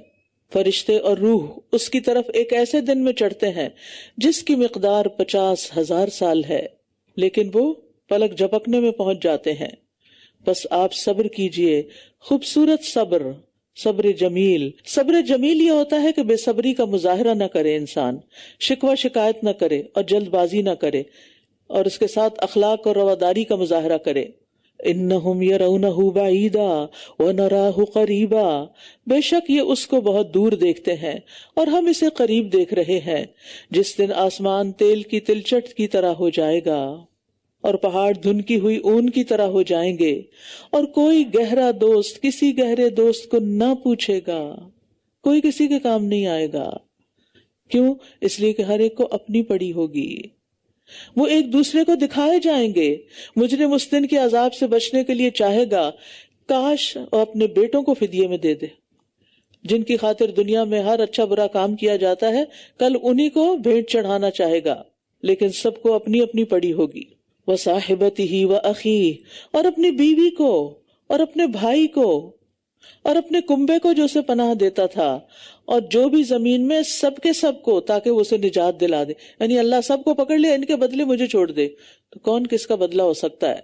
یعنی دنیا میں جن چیزوں سے انسان شدید محبت کرتا ہے قیامت کے دن ان کو بھی دینا چاہے گا تاکہ وہ عذاب سے بچ سکے. اللہ تعالیٰ نے پہلے بیٹوں سے ذکر کیا کیونکہ بیٹے انسان کی کمزوری ہوتے ہیں. سب سے زیادہ انسان محبت بچوں سے کرتا ہے، اور بچوں میں سے بھی بیٹوں سے، پھر بیوی سے، پھر بھائی سے یعنی اپنے بہن بھائیوں سے. یہاں ماں اور باپ کا ذکر نہیں ہے. کیوں؟ جہاں وہ آتی ہے نا آیت کہ وہ بھاگے گا سب سے، وہاں سب کا آتا ہے، لیکن یہاں ماں باپ کا نہیں آتا کیونکہ وہ انسان کو بہرحال دنیا میں لانے کا سبب بنے ہیں. کلا انہا لظا، ہرگز نہیں، بے شک وہ شعلے والی آگ ہے جو منہ اور سر کی کھال کو کھینچنے والی ہے. یعنی انسان کی ہڈیوں کا صرف ڈھانچہ رہ جائے گا. وہ ہر اس شخص کو پکارے گی جس نے پیٹھ پھیری اور منہ موڑا. آگ پیچھے پڑے گی اور مال جمع کیا پھر سمیٹ کر رکھا. یعنی دنیا میں حق سے منہ موڑا، اپنے خزانے سنبھال کے رکھے، خیر کے کاموں میں خرچ نہیں کیا، تو ایسے انسان کو جہنم خود پکارے گی.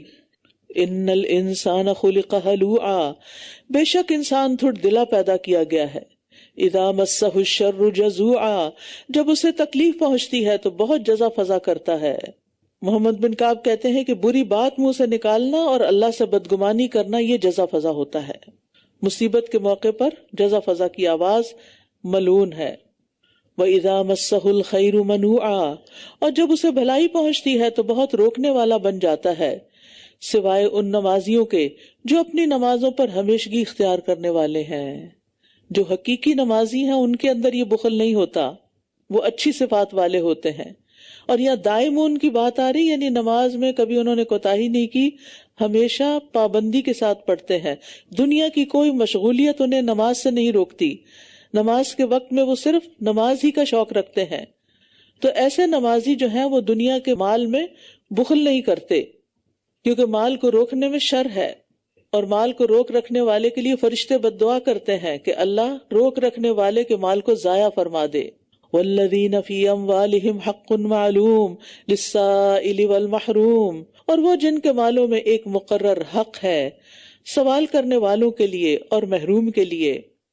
اس میں صدقات واجبہ اور نافلہ دونوں شامل ہیں۔ اور محروم جو رزق سے محروم ہے، یا بہت کچھ تھا لیکن کوئی آفت آئی تو سب کچھ چلا گیا، وہ بھی محروم ہو گیا۔ نبی صلی اللہ علیہ وسلم کسی مانگنے والے کو خالی ہاتھ نہیں لوٹایا کرتے تھے۔ والذین یصدقون بیوم الدین، اب یہ جو کہا نا مال میں حق تھا، ان کے مالوں میں سوالی اور محروم کا حق تھا، یعنی جو مانگے ان کا بھی حق، اور جو نہ مانگے لیکن آپ ان کی ضرورت محسوس کر لیں تو ان کا بھی وہ حق ہوتا ہے۔ اور جب آپ دیں تو آپ سمجھیں یہ میں کسی کو اس کا حق دے رہی ہوں، گویا آپ پر کوئی قرضہ تھا جسے آپ لوٹا رہے ہوں۔ والذین یصدقون بیوم الدین، اور وہ جو بدلے کے دن کی تصدیق کرتے ہیں، اور وہ جو اپنے رب کے عذاب سے ڈرنے والے ہیں۔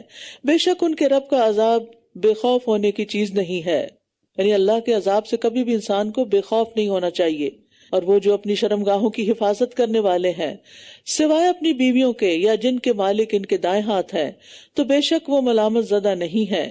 پھر جو کوئی اس کے علاوہ راہ تلاش کرے گا تو یہی لوگ حد سے بڑھنے والے ہیں، زیادتی کرنے والے ہیں۔ اور وہ جو اپنی امانتوں اور اپنے وعدوں کی نگرانی کرنے والے ہیں، یعنی یہ لوگوں کی امانتوں میں خیانت نہیں کرتے اور لوگوں سے کیا ہوا عہد نہیں توڑتے بلکہ اس کی پاسداری کرتے ہیں۔ اور وہ جو اپنی گواہیوں پر قائم رہنے والے ہیں، یعنی صحیح ادا کرتے ہیں، چاہے اس کی زد میں ان کے قریبی رشتہ داری کیوں نہ آ جائے، اور گواہیوں کو چھپاتے بھی نہیں اور نہ ہی ان میں تبدیلی کرتے ہیں۔ والذین هم علی صلاتہم یحافظون، اور وہ جو اپنی نمازوں کی حفاظت کرتے ہیں۔ ایک ہے دوام، نماز میں دوام، کنسسٹنسی، اور ایک ہے حفاظت، یہ دو الگ چیزیں ہیں۔ دوام کا مطلب یہ ہے کہ وہ نماز کو چھوڑ کر کسی بھی مصروفیت میں مشغول نہیں ہوتے، اور محافظت کا کیا معنی ہے؟ ان امور کا خیال رکھتے ہیں جن کے بغیر نماز ہوتی ہی نہیں۔ تو ہمیں نمازوں کے اوقات کا بھی خیال رکھنا چاہیے، نماز کے وقت سوئے نہیں رہنا چاہیے۔ ہم بڑی آسانی سے بہانہ کر دیتے ہیں، وہ میری آنکھ نہیں کھلی تھی۔ اگر آپ نے ٹریول کرنا ہو تو آپ ایسے ہی سو جائیں گے بغیر الارم لگائے، تو خود ہی اٹھ جاؤں گی، اور صبح جب ٹرین یا پلین مس ہو تو کہیں او ہو سوری میری آنکھ لگ گئی تھی۔ نماز کو تم اتنا ہلکا لیتے ہیں، پلین مس ہونے کا اتنا بڑا نقصان نہیں جتنا ایک نماز جانے کا نقصان ہو سکتا ہے۔ اولئک فی جنات مکرمون، یہی لوگ جنت کے باغوں میں عزت دیے جانے والے ہیں۔ تو کیا ہے ان لوگوں کو جنہوں نے کفر کیا کہ وہ آپ کی طرف دوڑے چلے آ رہے ہیں دائیں اور بائیں سے گروہ در گروہ ہو کر، کیا ان میں سے ہر شخص یہ طمع رکھتا ہے کہ وہ نعمتوں والی جنت میں داخل کیا جائے گا؟ یہ نبی صلی اللہ علیہ وسلم کے زمانے کے کفار کا ذکر ہے کہ وہ آپ کی مجلس میں دوڑتے دوڑتے آتے لیکن آپ کی باتیں سن کر عمل کرنے کی بجائے ان کا مذاق اڑاتے اور ٹولیوں میں بٹ جاتے اور دعویٰ کرتے کہ اگر مسلمان جنت میں گئے تو ہم ان سے پہلے جائیں گے۔ تو اس بات کی تردید کی گئی یہاں۔ کلا، ہرگز نہیں، بے شک ہم نے انہیں اس چیز سے پیدا کیا جس کو وہ جانتے ہیں۔ یعنی انسان اپنی اوریجن پہ غور کرے کہ مٹی سے نطفہ بنا اور پھر نطفے سے کئی سٹیجز کو بدل کر وہ دنیا میں آیا، تو تکبر کس بات کا؟ بے شک ہم نے انہیں اس چیز سے پیدا کیا جس کو وہ جانتے ہیں، بس نہیں میں مشرقوں اور مغربوں کے رب کی قسم کھاتا ہوں کہ ہم یقیناً قدرت رکھنے والے ہیں۔ کس بات پر قدرت؟ کہ ان کی جگہ ان سے بہتر لوگ لے آئیں اور ہم عاجز ہونے والے نہیں۔ یعنی اہل مکہ اگر تم نہیں مانو گے تو اللہ تعالیٰ بدل کر تمہاری جگہ نئی قوم لے آئے گا، اور وہ پوری طرح اس پر قادر ہے۔ بس آپ انہیں چھوڑ دیجئے کہ یہ بحث و مباحثہ کریں اور کھیلتے رہیں یہاں تک کہ اپنے اس دن کو جا ملے جس کا یہ وعدہ دیے جاتے ہیں۔ تو یہاں دیکھیے نبی صلی اللہ علیہ وسلم کو تسلی دی جائے، فذرہم، آپ چھوڑ دیں ان کو، جانے دیں ان کو، جو کرتے ہیں کرنے دیں۔ ایک دن تو انہوں نے ہمارے پاس بھی آنا ہے نا، پھر ہم انہیں سب بتا دیں گے کہ انہوں نے کیا کیا۔ جس دن وہ قبروں سے دوڑتے ہوئے نکلیں گے گویا کہ وہ اپنے بتوں کے استھانوں کی طرف دوڑ رہے ہوں۔ بتوں کے استھان وہ جگہ ہیں جہاں پر لوگ دوڑ دوڑ کر جاتے ہیں کہ کون بت کو پہلے بوسہ دے گا. تو اسی طرح قیامت کے دن لوگ قبروں سے بھی ایسی تیزی کے ساتھ نکلیں گے. خاشعتن ابصارہم ترہقہم ذلہ، ان کی نگاہیں جھکی ہوئی ہوں گی، ذلت ان پر چھا رہی ہوگی. یہ وہ دن ہے جس کا وہ وعدہ کیے جاتے تھے. سورۃ نوح. بسم اللہ الرحمن الرحیم. انا ارسلنا نوحا الى قومه ان انذر قومك من قبل ان يأتيهم عذاب أليم. قال يا قوم إني لكم نذير مبين. أن اعبدوا الله واتقوه وأطيعون. يغفر لكم من ذنوبكم ويؤخركم إلى أجل مسمى إن أجل الله إذا جاء لا يؤخر لو كنتم تعلمون. بسم اللہ الرحمن الرحیم. انا ارسلنا نوحا الى قومه ان انذر قومك من قبل ان يأتيهم عذاب علیم. بے شک ہم نے نوح کو اس کی قوم کی طرف بھیجا کہ اپنی قوم کو خبردار کرو اس سے پہلے کہ ان کے پاس دردناک عذاب آ جائے.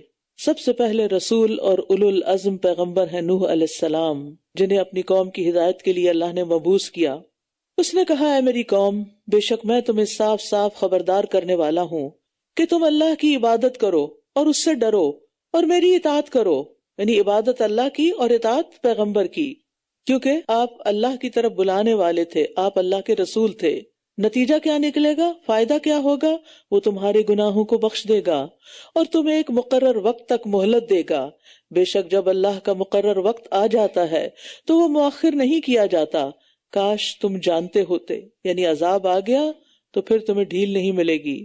اس نے کہا، اے میرے رب، بے شک میں نے اپنی قوم کو رات اور دن پکارا، بس میری پکار نے ان کے فرار میں ہی اضافہ کیا.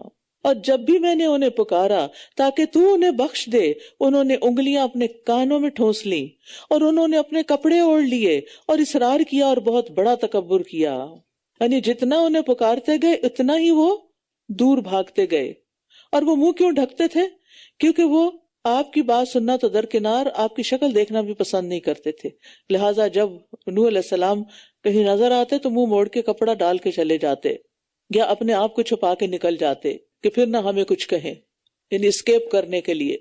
پھر میں نے انہیں بلند آواز سے پکارا، پھر میں نے انہیں علانیہ دعوت دی اور ان سے نہایت رازدارانہ انداز میں بھی بات کی، یعنی 1-on-1 بیس پر ڈسکس بھی کیا، بلند آواز سے بھی خطبہ دیا.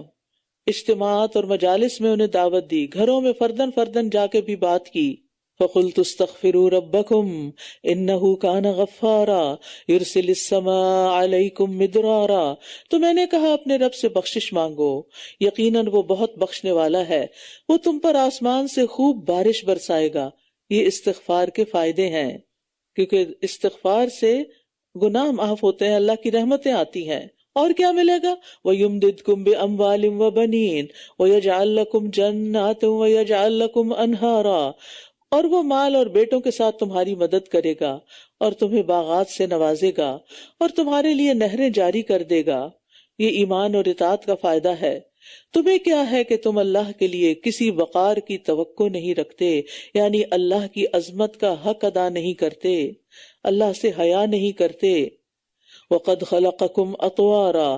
حالانکہ یقیناً اس نے تمہیں مختلف مرحلوں میں پیدا کیا.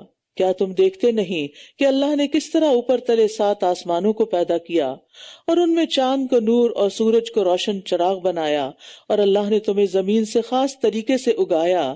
یعنی جس طرح زمین کے مادوں سے نباتات اگتے ہیں، ایسے ہی وہ نباتات کو کھا کر انسان پیدا ہوتے ہیں اور گرو کرتے ہیں، اور قیامت کے دن بھی اسی طرح تمہیں دوبارہ نکال لے گا.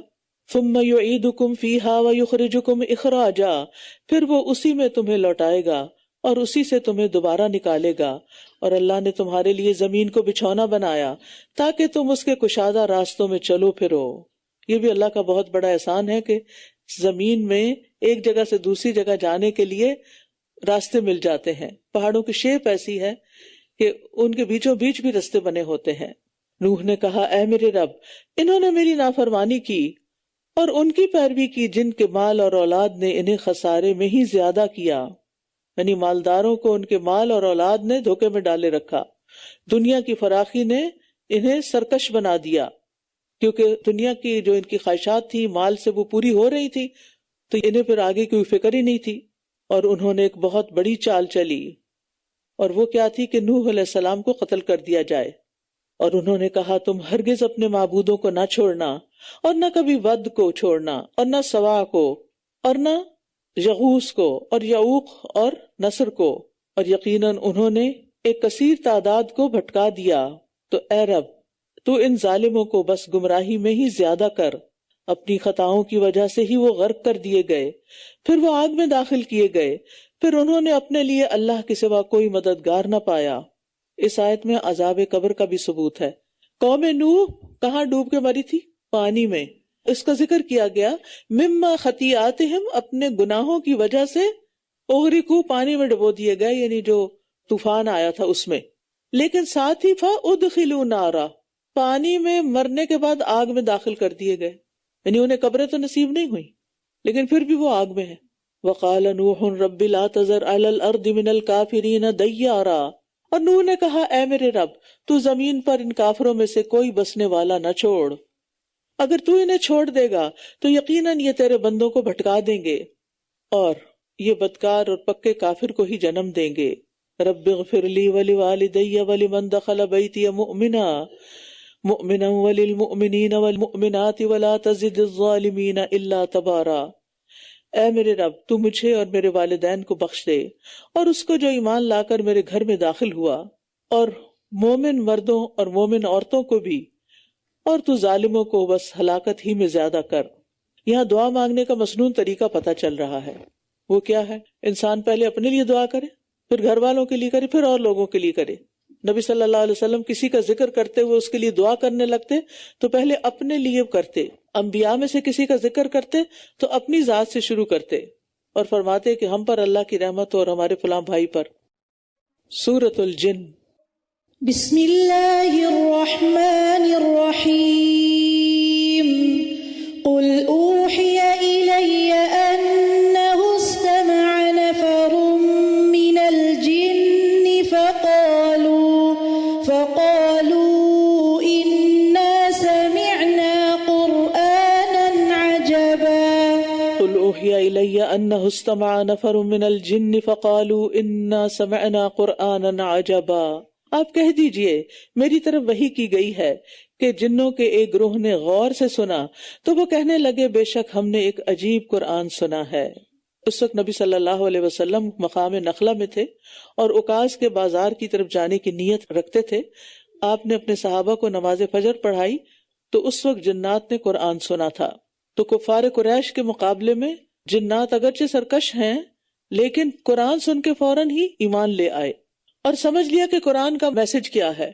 یہدی الی الرشد، جو بھلائی کی طرف رہنمائی کرتا ہے، لہٰذا ہم اس پر ایمان لے آئے اور اب ہم اپنے رب کے ساتھ کسی کو ہرگز شریک نہ کریں گے. اور یہ کہ ہمارے رب کی شان بہت بلند ہے، اس نے نہ کوئی بیوی بنائی ہے اور نہ کوئی اولاد.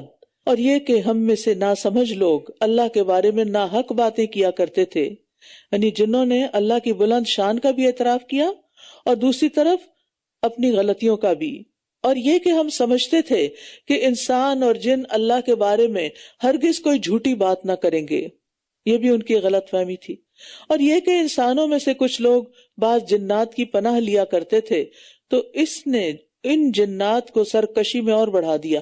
اسی لیے جن کو سر نہیں چڑھنے دینا چاہیے، اسے ڈرنا نہیں چاہیے اور ایسے اذکار پڑھنے چاہیے کہ وہ چلا جائے. اور ویسے بھی کہنا چاہیے. متین ہاشمی صاحب تھے بہت اچھے اسکالر، انہوں نے ایک دفعہ الہدا میں لیکچر دیا اور کہا کیونکہ بچیاں اکثر جنوں سے ڈرتی ہیں، یا جیسے بعض اوقات لوگوں کو یہ ہوتا ہے جن دیکھا یا جن کو محسوس کیا یا گھر میں کچھ آیا یا ٹک ٹک ہوتی ہے وغیرہ.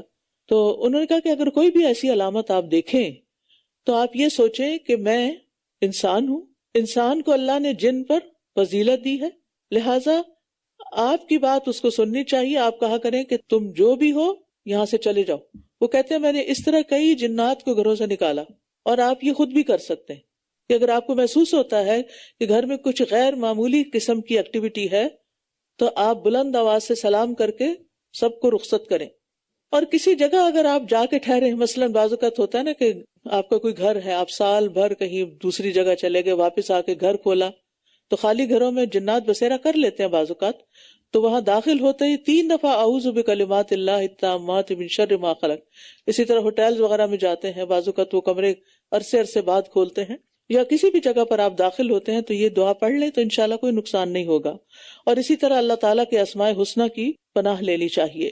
اور یہ کہ انہوں نے بھی یہی گمان کیا جیسا کہ تم نے گمان کیا تھا کہ اللہ کسی کو ہرگز نہ اٹھائے گا.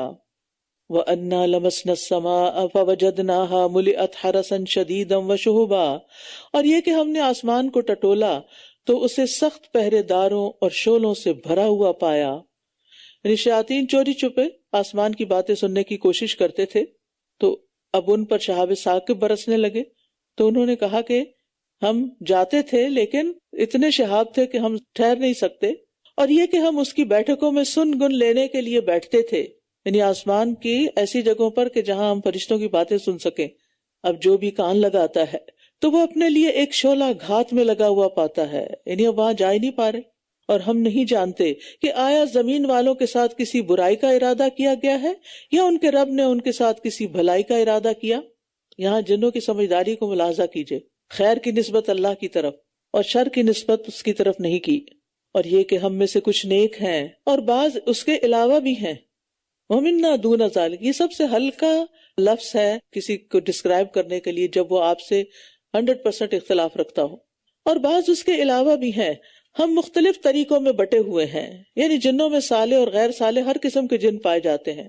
موحد بھی ہیں، مشرک بھی ہیں، بدعتی بھی ہیں، سنت فالوورز بھی ہیں، خوش اخلاق بھی ہیں، بد اخلاق بھی ہیں. اور یہ کہ ہم نے سمجھ لیا کہ ہم زمین میں اللہ کو ہرگز عاجز نہیں کر سکتے اور نہ ہی کبھی بھاگ کر ہم اسے عاجز کر سکتے ہیں. اور یہ کہ جب ہم نے ہدایت کی بات سنی تو ہم اس پر ایمان لے آئے. پھر جو کوئی اپنے رب پر ایمان لے آئے گا تو اسے نہ کسی نقصان کا ڈر ہوگا اور نہ کسی زیادتی کا. اور یہ کہ ہم میں سے بعض تو مسلمان ہیں اور بعض ظالم ہیں، تو جو کوئی اسلام لایا تو یہی ہیں جنہوں نے بھلائی کا راستہ اپنا لیا. اسلام کا راستہ ہی بھلائی کا راستہ ہے. وَأَمَّا الْقَاسِطُونَ فَكَانُوا لِجَهَنَّمَ حَطَبًا، اور رہے ظالم تو وہ جہنم کا ایندھن ہوں گے.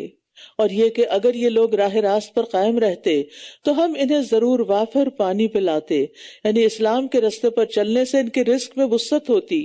جیسے قرآن مجید میں آتا ہے کہ اگر اہل کتاب تورات اور انجیل کی پابندی کرتے اور اس کی جو ان کی طرف ان کے رب کی طرف سے نازل ہوا تو یقیناً وہ اپنے اوپر سے اور اپنے پاؤں کے نیچے سے کھاتے، یعنی ان پر دھن برستا، رزق برستا. لِنَفْتِنَهُمْ فِيهِ، تاکہ ہم اس میں ان کی آزمائش کریں.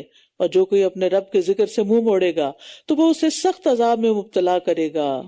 وَأَنَّ الْمَسَاجِدَ لِلَّهِ فَلَا تَدْعُوا مَعَ اللَّهِ أَحَدًا، اور یہ کہ مسجدیں صرف اللہ ہی کے لیے ہیں، بس تم اللہ کے ساتھ کسی اور کو مت پکارو. کسی اور کو اللہ کے ساتھ پکارنا شرک کہلاتا ہے. عبادت جو ہے اس کی اصل دعا ہے. اور یہاں پر مساجد میں کیا کہا گیا کہ اللہ کے ساتھ کسی اور کو الہ نہ پکارو. یعنی مسجدوں میں اللہ کی یاد، اللہ کے ذکر، اللہ کے نام کے علاوہ دوسرے کاموں کی ممانعت ہے. یعنی مساجد کو مذاق مت بناؤ، مساجد کو تجارت کا مرکز نہ بناؤ، اس کو اپنی مجلس یعنی بیٹھنے کا، گپ شپ لگانے کا ذریعہ مت بناؤ، اس کو گزرگاہ نہ بناؤ کہ اگر 2 دروازے ہیں تو ادھر سے آگے ادھر سے گزر گئے. یعنی مسجد گزرگاہ نہیں ہوتی، یہ مسجد کے آداب کے خلاف ہے. نبی صلی اللہ علیہ وسلم نے فرمایا عنقریب آخری زمانے میں ایسے لوگ ہوں گے جو مسجدوں میں حلقوں کی صورت میں بیٹھیں گے. ان کی سب سے بڑی فکر دنیا ہوگی. تم ان کے پاس مت بیٹھنا، کیونکہ ایسے لوگوں کی اللہ کو کوئی ضرورت نہیں. اللہ کو تو کسی کی بھی نہیں ضرورت، مطلب یہ ہے کہ پھر وہ بیکار ہیں. اسی طرح مسجد میں خرید و فروخت کرنا منع ہے. مسجد میں گمشدہ چیزوں کی اعلان کی ممانعت ہے. اور یہ کہ جب اللہ کا بندہ اس کو پکارنے کے لیے کھڑا ہوا تو قریب تھا کہ وہ اس پر گروہ در گروہ جمع ہو جائیں. آپ کہہ دیجئے میں تو بس اپنے رب ہی کو پکارتا ہوں اور اس کے ساتھ کسی کو بھی شریک نہیں ٹھہراتا۔ آپ کہہ دیجئے بے شک میں تمہارے لیے نہ کسی نقصان کا اختیار رکھتا ہوں اور نہ کسی بھلائی کا۔ آپ کہہ دیجئے مجھے کوئی بھی اللہ سے ہرگز نہیں بچا سکتا اور نہ ہی میں اس کے سوا کوئی جائے پناہ پا سکتا ہوں۔ یعنی نافرمانیاں کرنے والے اللہ کی پکڑ سے بچ کے کہیں بھاگ نہیں سکتے۔ میرا کام تو یہی ہے کہ میں اللہ کی بات اور اس کے پیغامات پہنچا دوں، اور جو کوئی اللہ اور اس کے رسول کی نافرمانی کرے گا تو بے شک اس کے لیے جہنم کی آگ ہے جس میں وہ ہمیشہ ہمیشہ رہنے والے ہیں۔ اللہ اور رسول کی نافرمانی کا انجام۔ رسول کا کام تبلیغ کرنا ہے، اور فرمانبرداری سب سے بڑی کیا ہے؟ اللہ کی توحید پر ایمان لانا، اور سب سے بڑی نافرمانی شرک کرنا۔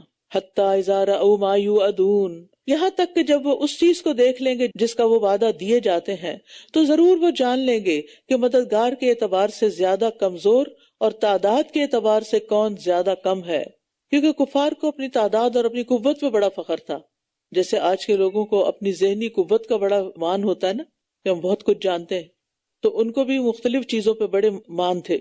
تو یہاں پر اللہ سبحانہ وتعالیٰ نے ان پر خوف مسلط کیا اور اس کے مقابلے میں اہل ایمان کی حمایت کی۔ قل ان ادری اقریب ما توعدون ام یجعل له ربی امدا، کہہ دیجئے میں نہیں جانتا کہ جس کا تم وعدہ دیے جاتے ہو آیا وہ قریب ہے یا میرا رب اس کے لیے دور کی کوئی مدت مقرر کر دے گا۔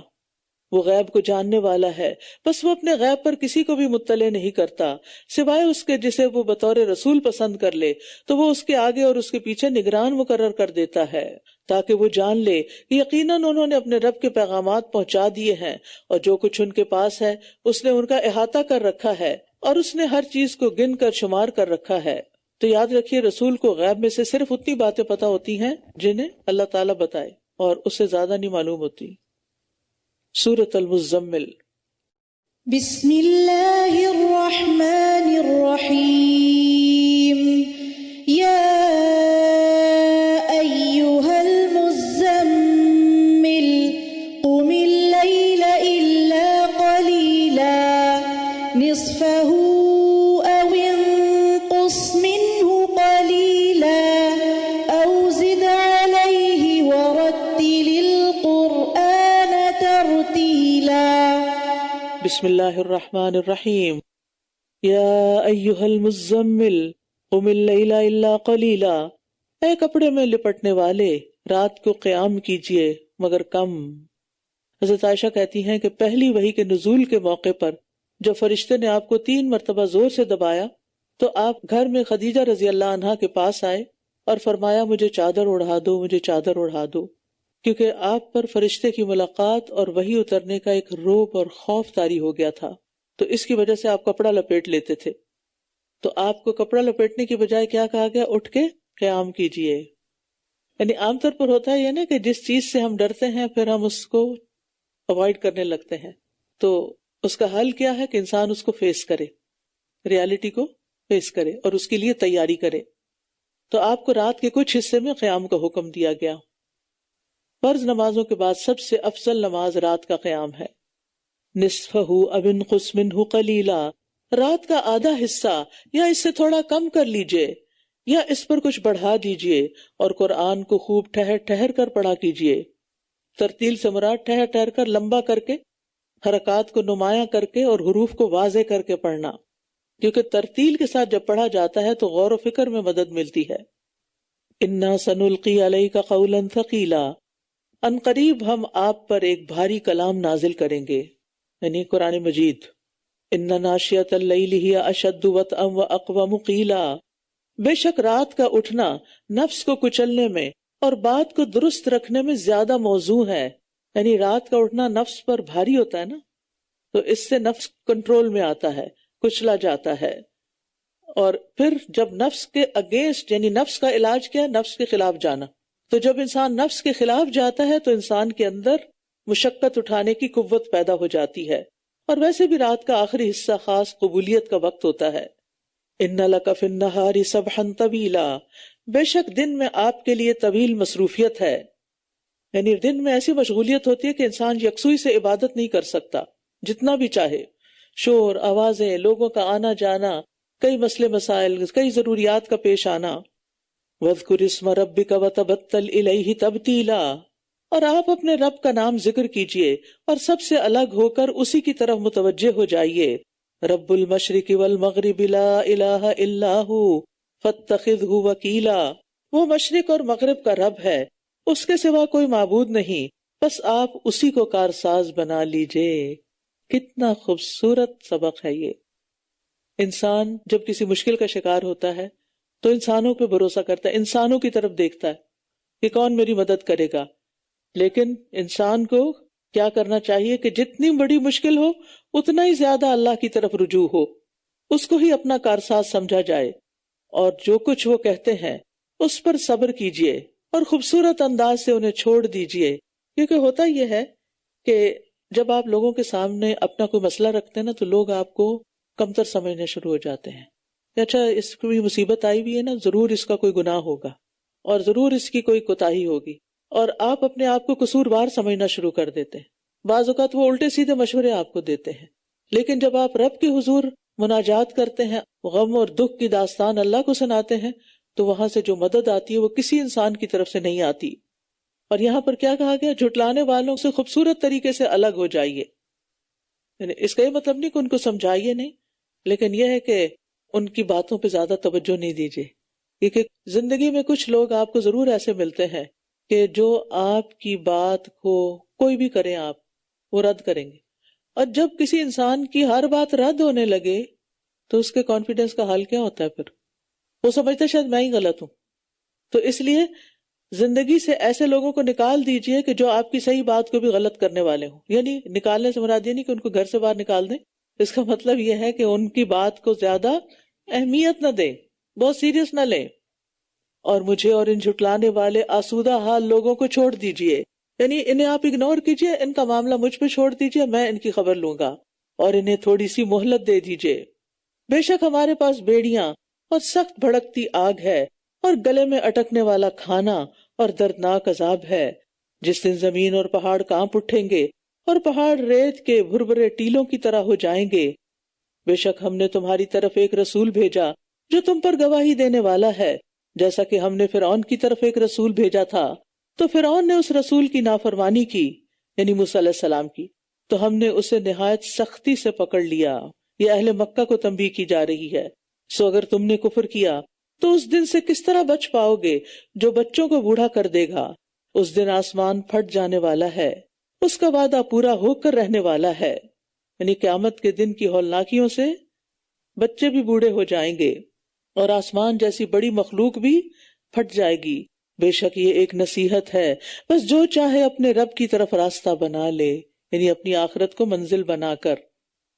بے شک آپ کا رب جانتا ہے کہ آپ اور لوگوں میں سے ایک گروہ جو آپ کے ساتھ ہے 2/3 رات کے قریب قیام کرتے ہیں، اور کبھی اس کا نصف اور کبھی اس کا 1/3 حصہ، اور اللہ ہی رات اور دن کا اندازہ رکھتا ہے، کیونکہ گھڑیاں تو نہیں ہوتی تھی نا ان دنوں. اس نے جان لیا کہ تم اسے ہرگز نبھا نہ سکو گے تو وہ تم پر مہربان ہوا، بس قرآن میں سے جتنا آسانی سے پڑھ سکتے ہو پڑھو. اس نے جان لیا کہ تم میں سے کچھ بیمار ہوں گے اور کچھ دوسرے زمین میں سفر کر رہے ہوں گے، وہ اللہ کا فضل تلاش کریں گے، اور کچھ دوسرے اللہ کے راستے میں جنگ کریں گے، بس اس میں سے جتنا آسانی سے پڑھ سکتے ہو پڑھو. اور نماز قائم کرو اور زکوٰۃ ادا کرو اور اللہ کو قرض حسنہ دو. جو بھلائی تم اپنے نفسوں کے لیے آگے بھیجو گے اللہ کے ہاں اسے پالو گے کہ وہ بہتر اور اجر میں زیادہ بڑی ہے. اور اللہ سے بخشش مانگتے رہو، بے شک اللہ بہت بخشنے والا نہایت رحم کرنے والا ہے. سورۃ المدثر. بسم اللہ الرحمن الرحیم. یا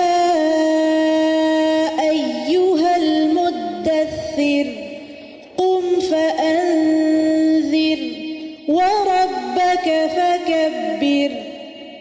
بسم اللہ الرحمن الرحیم. یا ایہا المدثر قم فانذر وربک فکبر. اے کپڑا اوڑھنے والے، اٹھ جائیے، پھر خبردار کیجئے اور اپنے رب ہی کی بڑائی بیان کیجئے. یعنی ایک مزمل تھا جو اوپر کا کپڑا اوڑھنے، جیسے رضائی وغیرہ یا کمبل، اور ایک ہوتا ہے کپڑا جو جسم کے ساتھ لگا ہوا ہوتا ہے، اس کو شعار کہتے ہیں. جو اس سے اوپر پہنا جائے وہ دثار کہلاتا ہے. تو دعوت کے آغاز میں آپ کو یہ حکم دیے جا رہے ہیں، اور اس میں دائی کے اوصاف بھی پتہ چلتے ہیں کہ دین کی طرف بلانے والے کو کیسا ہونا چاہیے. اور سب سے پہلے تو سستی اور غفلت کو چھوڑنا چاہیے. جو انسان سست ہوتا ہے، غافل ہوتا ہے، وہ دین کا کام نہیں کر سکتا. تو آپ کو کہا جا رہا ہے قم، اٹھ کھڑے ہوئیے، فانذر، اپنا کام شروع کیجئے، لوگوں کو خبردار کیجئے. اور سب سے پہلی بات انہیں کیا سکھائیے؟ وَرَبَّكَ فَكَبِّرْ، رب کی بڑائی بیان کیجئے. وَثِيَابَكَ فَطَهِّرْ، اور اپنے کپڑے پاک رکھیے، صاف ستھرے رہیے، یعنی جسم بھی پاک ہو، اور گندگی کو چھوڑ دیجئے. اور آپ اس لیے احسان نہ کیجئے کہ زیادہ حاصل کر سکیں، یعنی کسی کو اس لیے نہ دیں کہ اس سے زیادہ فائدے اٹھا لیں. یعنی ابتدائی تعلیم میں کیسا اخلاق سکھایا جا رہا ہے کہ جس کے ساتھ بھی احسان کریں اللہ کی خاطر، اس لیے نہیں کہ ان کو کچھ دو تاکہ ان سے فلاں اور فلاں فائدہ حاصل ہو جائے. یہ دائی کو ہر طرح کے طمع اور لالچ سے اجتناب کا حکم ہے. یاد رکھیے، جو بھی دین کی دعوت دیتے ہیں انہیں لوگوں سے کسی قسم کی توقعات نہیں رکھنی چاہیے. لوگ اگر اپنی خوشی سے کوئی آپ کے ساتھ بھلائی کرتے ہیں، آپ کو اسمائل کرتے ہیں، آپ کو سلام کرتے ہیں، آپ کی تعریف کر دیتے ہیں، تو وہ ان کے اوپر ہے. لیکن آپ ان سے یہ توقع نہ رکھیں کہ میں نے ان کو اتنا اللہ سے جوڑا ہے اور اللہ کی طرف بلایا ہے، اب یہ میرے لیے فلاں اور فلاں کام کریں. نہیں. وَلِرَبِّكَ فَاصْبِرْ، اور لوگوں کی باتیں تو سننی ہی ہوں گی، لہٰذا اپنے رب ہی کی خاطر صبر کیجئے. پھر جب سور میں پھونک دیا جائے گا تو وہ دن بہت سخت ہوگا جو کافروں پر آسان نہ ہوگا. چھوڑ دیجئے مجھے اور اس شخص کو جسے میں نے اکیلا پیدا کیا، اور میں نے اس کو بہت زیادہ مال دیا اور حاضر رہنے والے بیٹے، اور میں نے اس کے لیے خوب سامان تیار کیا، یعنی مال و اولاد کے ساتھ سرداری کے اسباب بھی مہیا کیے. پھر یہ طمع رکھتا ہے کہ میں اسے اور زیادہ دوں، یعنی نبوت بھی اسی کو مل جائے؟ ہرگز نہیں، بے شک یہ ہماری آیات سے سخت عناد رکھنے والا ہے. ان قریب میں اسے ایک کٹھن چڑھائی چڑھاؤں گا. اس نے غور و فکر کیا اور ایک بات بنائی، بس وہ ہلاک ہو. اس نے کیسی بات بنائی؟ ثم قتل کیف قدر، پھر ہلاک ہو. اس نے کیسی بات بنائی؟ پھر اس نے دیکھا، پھر اس نے تیوری چڑھائی اور منہ بسورا، پھر اس نے پیٹھ پھیر لی اور تکبر کیا. اس کی ایک ایک حرکت کو اللہ تعالیٰ بیان کر رہے ہیں کہ اس نے کس قسم کا انکار کیا. پھر کہنے لگا یہ تو صرف ایک جادو ہے جو نقل کیا جاتا ہے، یہ تو محض ایک انسان کا قول ہے. حالانکہ اپنے تئیں وہ بڑا ماہر تھا، بڑا قابل اور عاقل انسان سمجھا جاتا تھا. جلد ہی میں اسے دوزخ میں جھونکوں گا. اور کیا چیز بتایا آپ کو کہ دوزخ کیا ہے؟ نہ وہ باقی رکھتی ہے اور نہ چھوڑتی ہے، جان بھی نہیں چھوڑتی اور کچھ باقی بھی نہیں رہنے دیتی.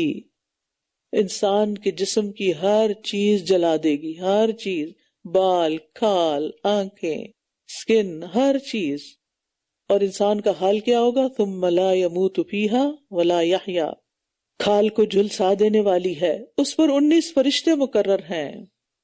اور ہم نے صرف فرشتوں کو ہی جہنم کا نگران بنایا ہے، اور ہم نے ان کی تعداد کو ان لوگوں کے لیے جنہوں نے کفر کیا ایک فتنہ بنا دیا ہے، تاکہ وہ لوگ جو کتاب دیے گئے ہیں یقین کر لیں، اور جو لوگ ایمان لائے ہیں ان کے ایمان میں اضافہ ہو جائے، اور وہ لوگ جو کتاب دیے گئے اور مومن بھی شک نہ کریں، تاکہ جن کے دلوں میں بیماری ہے وہ اور کافر کہیں کہ اس مثال سے اللہ نے کیا ارادہ کیا ہے.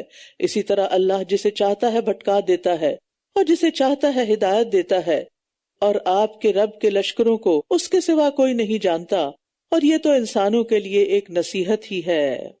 کلا والقمر، ہرگز نہیں، قسم ہے چاند کی اور رات کی جب وہ پلٹ جائے اور صبح کی جب وہ روشن ہو جائے.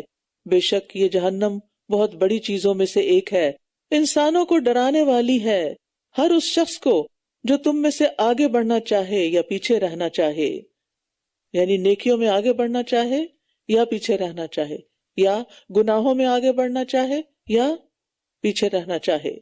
یعنی ایک موٹیویشن ہے. ہر شخص اپنی کمائی کے بدلے گروی رکھا ہوا ہے سوائے دائیں ہاتھ والوں کے. وہ جنت کے باغات میں باہم سوال کر رہے ہوں گے مجرموں کے بارے میں، کس چیز نے تمہیں دوزخ میں داخل کیا؟ ما سلککم فی سقر، یعنی اصحاب الیمین جنت میں ایک دوسرے سے مجرموں کے بارے میں پوچھیں گے وہ فلاں ہمارا رشتہ دار تھا اور فلاں دوست تھا، یہ جہنم میں کیوں چلا گیا؟ قالوا لم نک من المصلین، وہ کہیں گے ہم نماز پڑھنے والوں میں سے نہ تھے، ہم نماز نہیں پڑھتے تھے۔ وَلَمْ نَكُ نُطْعِمُ الْمِسْكِينَ، اور ہم مسکین کو کھانا نہیں کھلاتے تھے۔ وَكُنَّا نَخُوضُ مَعَ الْخَائِضِينَ، اور ہم بحث کرنے والوں کے ساتھ مل کر فضول بحث کرتے رہتے تھے، اور ہم بدلے کے دن کو جھٹلاتے تھے، یہاں تک کہ ہمارے پاس یقینی چیز یعنی موت آ گئی، بس انہیں سفارشیوں کی سفارش کچھ فائدہ نہ دے گی۔ یعنی ایسے لوگوں کو قیامت کے دن سفارش سے فائدہ نہ ہوگا، تو انہیں کیا ہے کہ یہ نصیحت سے منہ موڑنے والے ہیں، گویا کہ یہ سخت بدکنے والے گدھے ہیں۔ یعنی کفار کے نصیحت سے بھاگنے کو جنگلی گدھوں سے تشبیہ دی گئی، وہ جو بلڈر بیسٹ ہوتا ہے نا، وہ جنگلی گدھے ہوتے ہیں، یعنی چھوٹی سی بھی خوف کی کوئی آہٹ بھی ہو انہیں تو اندھا دھند ایک دوسرے کے اوپر چڑھ کے دوڑنا شروع کر دیتے ہیں۔ جو شیر سے بھاگے ہوں، بلکہ ان میں سے ہر شخص یہ چاہتا ہے کہ اسے کھلے ہوئے صحیفے دیے جائیں۔ ہرگز نہیں، بلکہ یہ آخرت کا خوف نہیں رکھتے، ہرگز نہیں، بے شک یہ تو ایک نصیحت ہے، بس جو چاہے اس سے نصیحت حاصل کر لے۔ قرآن بندوں کے لیے ایک نصیحت اور ایک یاد دہانی ہے۔ وَمَا يَذْكُرُونَ إِلَّا أَن يَشَاءَ اللَّهُ هُوَ أَهْلُ التَّقْوَى وَأَهْلُ الْمَغْفِرَةِ، اور یہ نصیحت حاصل نہ کریں گے مگر جب اللہ چاہے گا، وہی ڈرنے کے لائق ہے اور وہی بخشنے کے لائق ہے۔ یعنی انسان کا اختیار بھی اللہ کی چاہت کے تحت ہے، اللہ چاہے تو کوئی کام ہوتا ہے۔ سورۃ القیامہ۔ بسم اللہ الرحمن الرحیم، لا اقسم بیوم القیامہ ولا اقسم بالنفس اللوامہ، ایحسب الانسان ان لن نجمع عظامہ۔ بسم اللہ الرحمن الرحیم، لا اقسم بیوم القیامہ ولا اقسم بالنفس اللوامہ، نہیں میں قسم کھاتا ہوں قیامت کے دن کی، اور نہیں میں قسم کھاتا ہوں بہت ملامت کرنے والے نفس کی۔ قیامت قیام سے ہے، کھڑے ہونا، یعنی وہ کھڑے ہونے کا دن ہے، سارے لوگ قبروں سے نکل کر یوم یقوم الناس لرب العالمین، رب العالمین کے سامنے کھڑے ہو جائیں گے، حساب دینا ہوگا۔ اور یہاں نفس کی قسم کھائے گی۔ نفس انسانی کی 3 قسمیں ہوتی ہیں، نفس امارہ جو برائی کا حکم دیتا ہے، لوامہ جو اس پہ ملامت کرتا ہے، اور مطمئنہ کہ جو ایمان لا کر اطمینان پاتا ہے، منافقین کی طرح شک و شبہ میں مبتلا نہیں ہوتا۔ اَيَحْسَبُ الْإِنسَانُ أَن لَّن نَّجْمَعَ عِظَامَهُ، کیا انسان یہ سمجھتا ہے کہ ہم اس کی ہڈیاں کبھی جمع نہ کر سکیں گے؟ کیوں نہیں، بلکہ ہم تو اس پر بھی قادر ہیں کہ اس کی پور پور کو درست کر دیں۔ بلکہ انسان چاہتا ہے کہ وہ آئندہ بھی فسق و فجور کرتا رہے۔ وہ پوچھتا ہے قیامت کا دن کب ہوگا، یعنی نافرمانی اور گناہ کے کام کرنے کی وجہ سے انسان آخرت کے بارے میں نہیں سوچنا چاہتا اور اس کو جھٹلا دیتا ہے، کیونکہ قیامت پر ایمان لانے کا تقاضا کیا ہے کہ انسان اللہ کی اطاعت کرے اور گناہ چھوڑ دے۔ فَإِذَا بَرِقَ الْبَصَرُ، بس جب آنکھیں چندھیا جائیں گی اور چاند بے نور ہو جائے گا اور سورج اور چاند جمع کر دیے جائیں گے، اس دن سارا نقشہ بدل جائے گا۔ اس دن انسان کہے گا آج بھاگ کر جانے کی جگہ کہاں ہے؟ ہرگز نہیں، کوئی جائے پناہ نہیں ہے، اس دن آپ کے رب ہی کے سامنے جا ٹھہرنا ہے۔ یعنی قیامت کے دن انسان بھاگنے کے لیے کوئی جگہ تلاش کرے گا کہ کہیں چھپ سکوں، لیکن رب کی نگاہوں سے کوئی اوجھل نہیں ہو سکے گا۔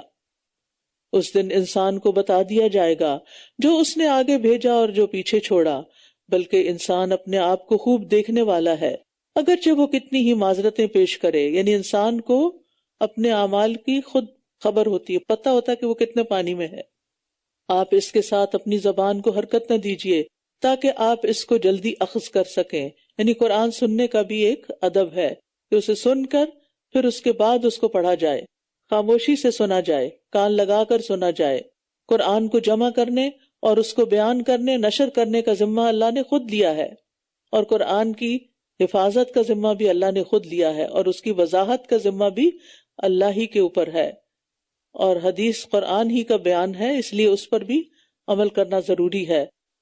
ان علینا جمعہ وقرآنہ، بلا شبہ اس کو جمع کرنا اور اس کو پڑھوانا ہمارے ذمہ ہے، پھر جب ہم اسے پڑھ چکے تو آپ اس کی قرات کی پیروی کیجیے، پھر بے شک اس کی وضاحت کرنا بھی ہمارے ذمہ ہے۔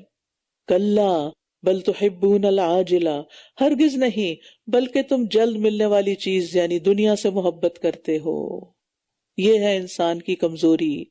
اور تم آخرت کو چھوڑ دیتے ہو یعنی بھلا دیتے ہو، اس کی تیاری نہیں کرتے. اس روز کچھ چہرے تر و تازہ اور بارونق ہوں گے، اپنے رب کی طرف دیکھ رہے ہوں گے. یعنی قیامت کے دن نیک بندوں کو اللہ کا دیدار نصیب ہوگا اور اللہ تعالیٰ کو دیکھنے سے ان کے چہرے بارونق ہو جائیں گے. دیکھیں نا، آپ دنیا میں بھی ایکسپیرینس کرتے ہیں، جب آپ کسی اچھی چیز کو دیکھتے ہیں جس کو دیکھ کے آپ کا دل خوش ہو جائے تو آپ کے چہرے پر ایک رونق آ جاتی ہے. تو اللہ سبحانہ تعالیٰ سے زیادہ خوبصورت تو کوئی چیز ہے ہی نہیں، اور اللہ کے دیدار سے بڑھ کر بھی کوئی نعمت نہیں ہوگی. قیامت کے دن فاجر لوگ اللہ کے دیدار سے محروم ہوں گے. کلا انہم عن ربہم یومئذ لمحجوبون، ان کو اللہ کے دیدار سے محروم رکھا جائے گا. ووجوہ یومئذ باسرہ تظن ان یفعل بها فاقرہ، اور کچھ چہرے اس روز بے رونق اور اداس ہوں گے، وہ سمجھ جائیں گے کہ ان کے ساتھ کمر توڑ دینے والا برتاؤ کیا جائے گا. ہرگز نہیں، جب جان حلق تک پہنچ جائے گی اور کہا جائے گا کہ کون ہے جھاڑ پھونک کرنے والا، اور وہ سمجھ لے گا کہ یہ جدائی کا وقت ہے، اور پنڈلی سے پنڈلی لپٹ جائے گی. یعنی وہ شخص یقین کر لے گا جس کی روح ہنسلی تک پہنچ گئی کہ اب مال، اولاد اور دنیا کی ہر چیز سے جدائی کا مرحلہ آ گیا ہے، اور موت کے وقت پے در پے تکلیفیں ہوں گی. الی ربک یومئذ المساق، اس روز آپ کے رب ہی کی طرف روانگی ہے، نہ تو اس نے سچ مانا اور نہ نماز ادا کی. افسوس ہے تجھ پر، پھر افسوس ہے، پھر افسوس ہے تجھ پر، پھر افسوس. کیا انسان یہ سمجھتا ہے کہ وہ یوں ہی بیکار چھوڑ دیا جائے گا؟ کیا وہ منی کا ایک قطرہ نہ تھا جو رحم میں ٹپکایا گیا، پھر وہ جمع ہوا خون ہو گیا، پھر اس نے اسے پیدا کیا اور درست کر دیا، پھر اس سے نر اور مادہ کی دو قسمیں بنائیں. کیا وہ اس پر قادر نہیں کہ مردوں کو زندہ کر دے؟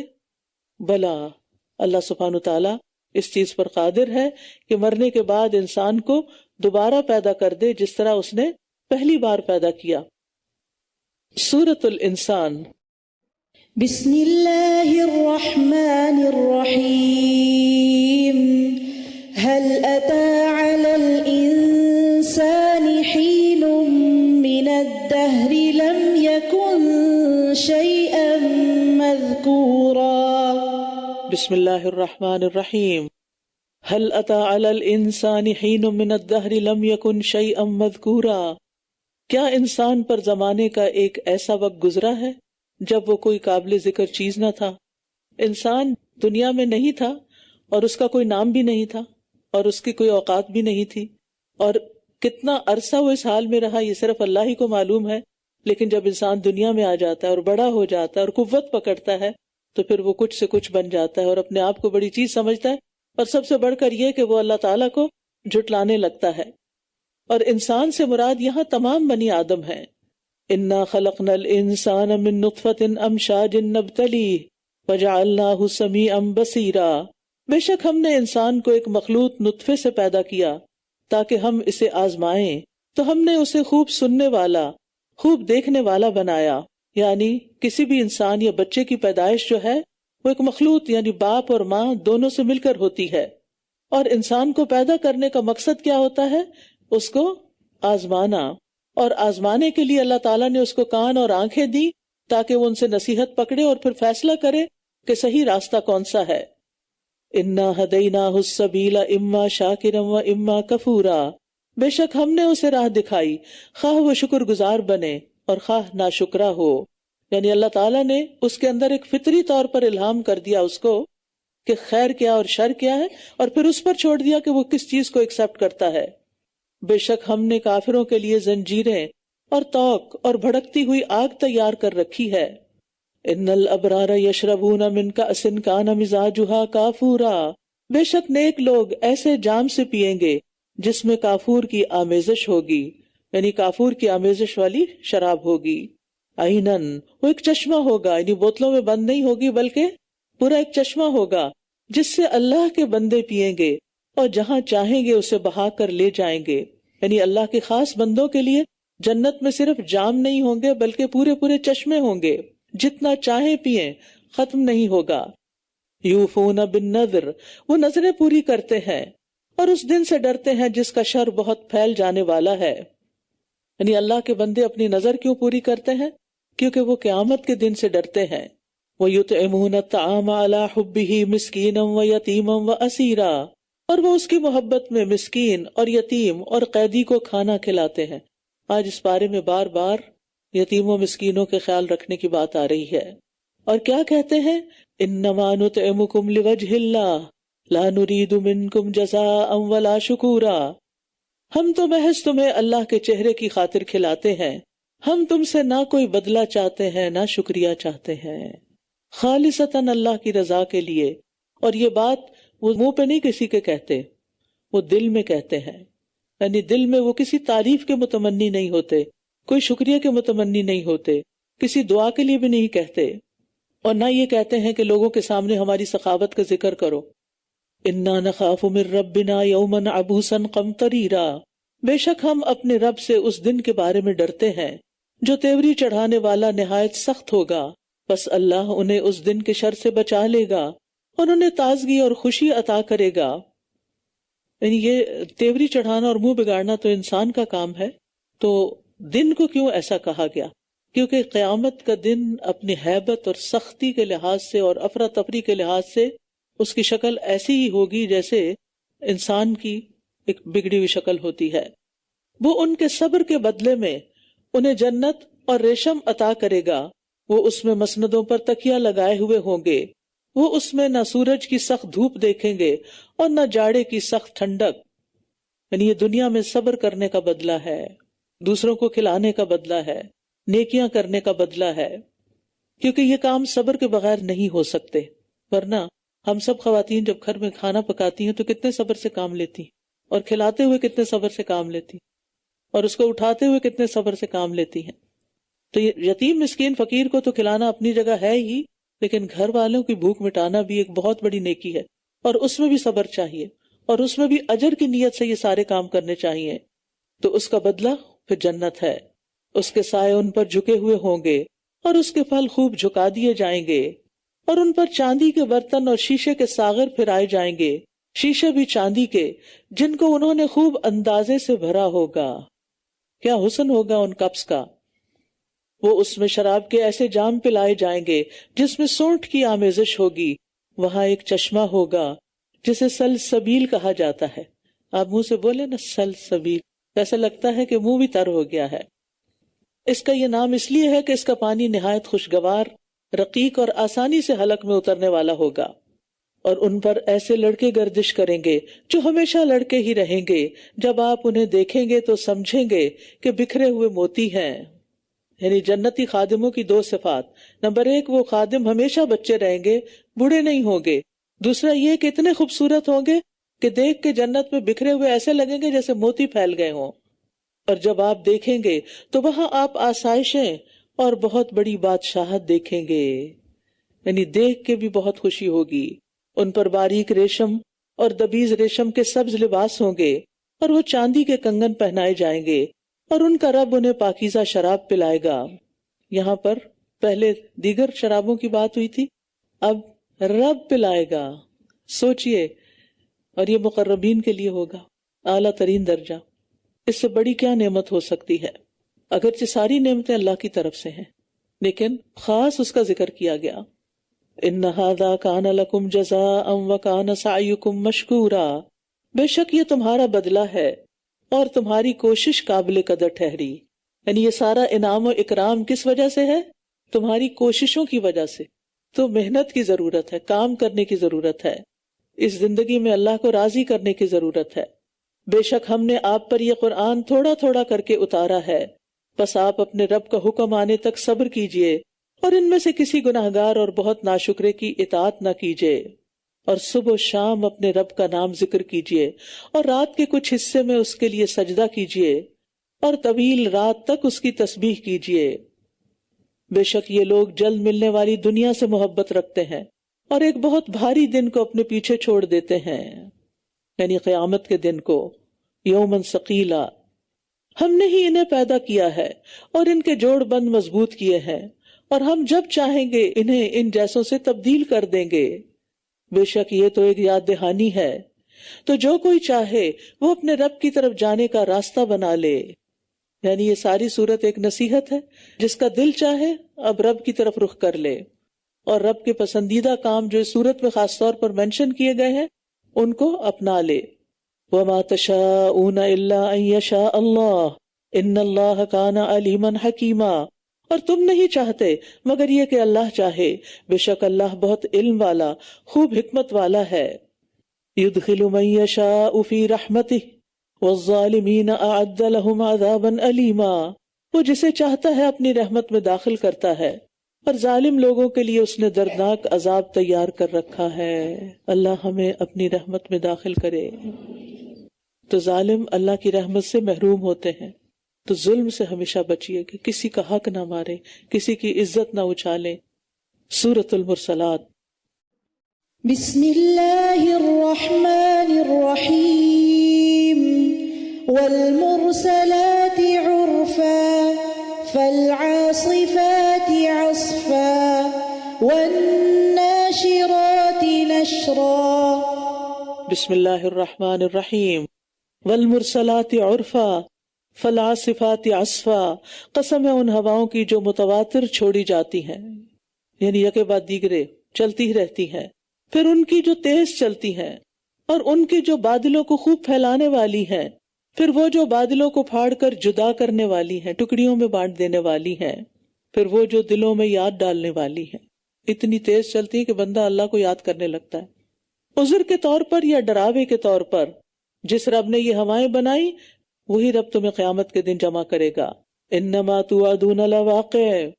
بے شک جس چیز کا تم وعدہ دیے جاتے ہو یقیناً وہ واقع ہونے والی ہے، قیامت آنے والی ہے.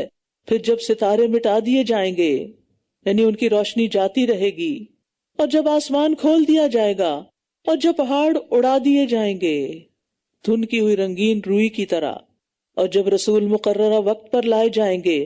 کس دن کے لیے مؤخر کیے گئے؟ فیصلے کے دن کے لیے، یوم الفصل. وما ادراک ما یوم الفصل. اور کیا چیز بتائے آپ کو کہ فیصلے کا دن کیا ہے؟ اس دن جھٹلانے والوں کے لیے بڑی ہلاکت ہے. کیا ہم نے پہلوں کو ہلاک نہیں کیا؟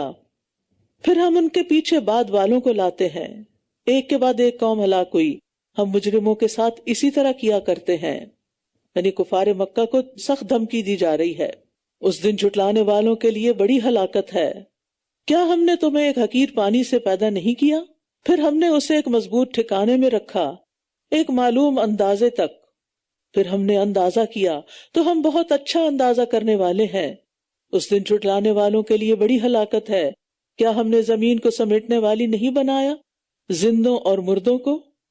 یعنی زندہ انسان بھی اس میں رہ رہے ہیں، اور ان کی غلاظتیں بھی وہ سنبھال رہی ہے، اور پولوشن بھی اپنے اندر سمیٹ رہی ہے، اور پھر مرنے کے بعد بھی ان کو اپنے اندر لے لیتی ہے.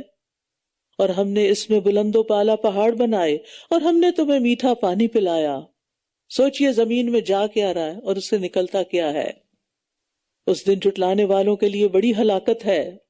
چلو اس چیز کی طرف جسے تم جھٹلاتے تھے، چلو اس سائے کی طرف جو 3 شاخوں والا ہے، نہ سایہ دینے والا اور نہ ہی وہ شعلے سے بچاتا ہے. بے شک وہ جہنم محل جیسی چنگاریاں پھینکے گی. ایک ایک چنگاری بڑے بڑے محل کی طرح ہوگی. استغفر اللہ. گویا کہ وہ زرد رنگ کے اونٹ ہیں. اس دن جھٹلانے والوں کے لیے بڑی ہلاکت ہے. یہ وہ دن ہے جس میں وہ کچھ بول نہ سکیں گے، اور نہ ہی انہیں اجازت دی جائے گی کہ وہ معذرت کر سکیں. اس دن جھٹلانے والوں کے لیے بڑی ہلاکت ہے. یہ فیصلے کا دن ہے. ہم نے تمہیں اور پہلوں کو جمع کر دیا ہے، بس اگر تمہارے پاس کوئی چال ہے تو میرے ساتھ چل لو. اس دن جھٹلانے والوں کے لیے بڑی ہلاکت ہے. بے شک متقی لوگ سایوں اور بہتے چشموں میں ہوں گے، اور پھلوں میں سے جو وہ خواہش کریں گے. مزے سے کھاؤ اور پیو اس کے بدلے جو تم کیا کرتے تھے. عمل کا بدلہ. بے شک ہم نیکوکاروں کو اسی طرح بدلہ دیتے ہیں. تو اللہ کی رحمت حاصل کرنے کے لیے نیکی کرنے کی ضرورت ہے. وَيْلٌ يَوْمَئِذٍ لِّلْمُكَذِّبِينَ. اس دن جھٹلانے والوں کے لیے بڑی ہلاکت ہے. کھاؤ اور تھوڑا سا فائدہ اٹھا لو، بے شک تم مجرم ہو. دنیا میں کتنے دن مزے کرو گے؟ اس دن جھٹلانے والوں کے لیے بڑی ہلاکت ہے. اور جب ان سے کہا جاتا ہے کہ رکوع کرو تو وہ رکوع نہیں کرتے. یعنی نماز نہیں پڑھتے، رکوع بول کر پوری نماز مراد ہے، اس دن جھٹلانے والوں کے لیے بڑی ہلاکت ہے۔ فَبِأَيِّ حَدِيثٍ بَعْدَهُ يُؤْمِنُونَ، پھر اس قرآن کے بعد وہ کس بات پر ایمان لائیں گے؟ اس سے سچی بات کون سی ہے؟ اس سے زیادہ یقینی بات کون سی ہے؟ اگر کسی کو قرآن پڑھ کر بات سمجھ نہیں آتی اور اس کا عمل نہیں بدلتا تو پھر اور کون سی بات اس کو سمجھائے گی؟ اللہ سبحانہ وتعالی ہم سب کو اپنی رحمت میں داخل کرے اور محسنین میں شامل کر دے۔ وآخر دعوانا ان الحمد للہ رب العالمین۔ سبحانک اللہم وبحمدک، اشہد ان لا الہ الا انت، استغفرک واتوب الیک۔ السلام علیکم ورحمۃ اللہ وبرکاتہ۔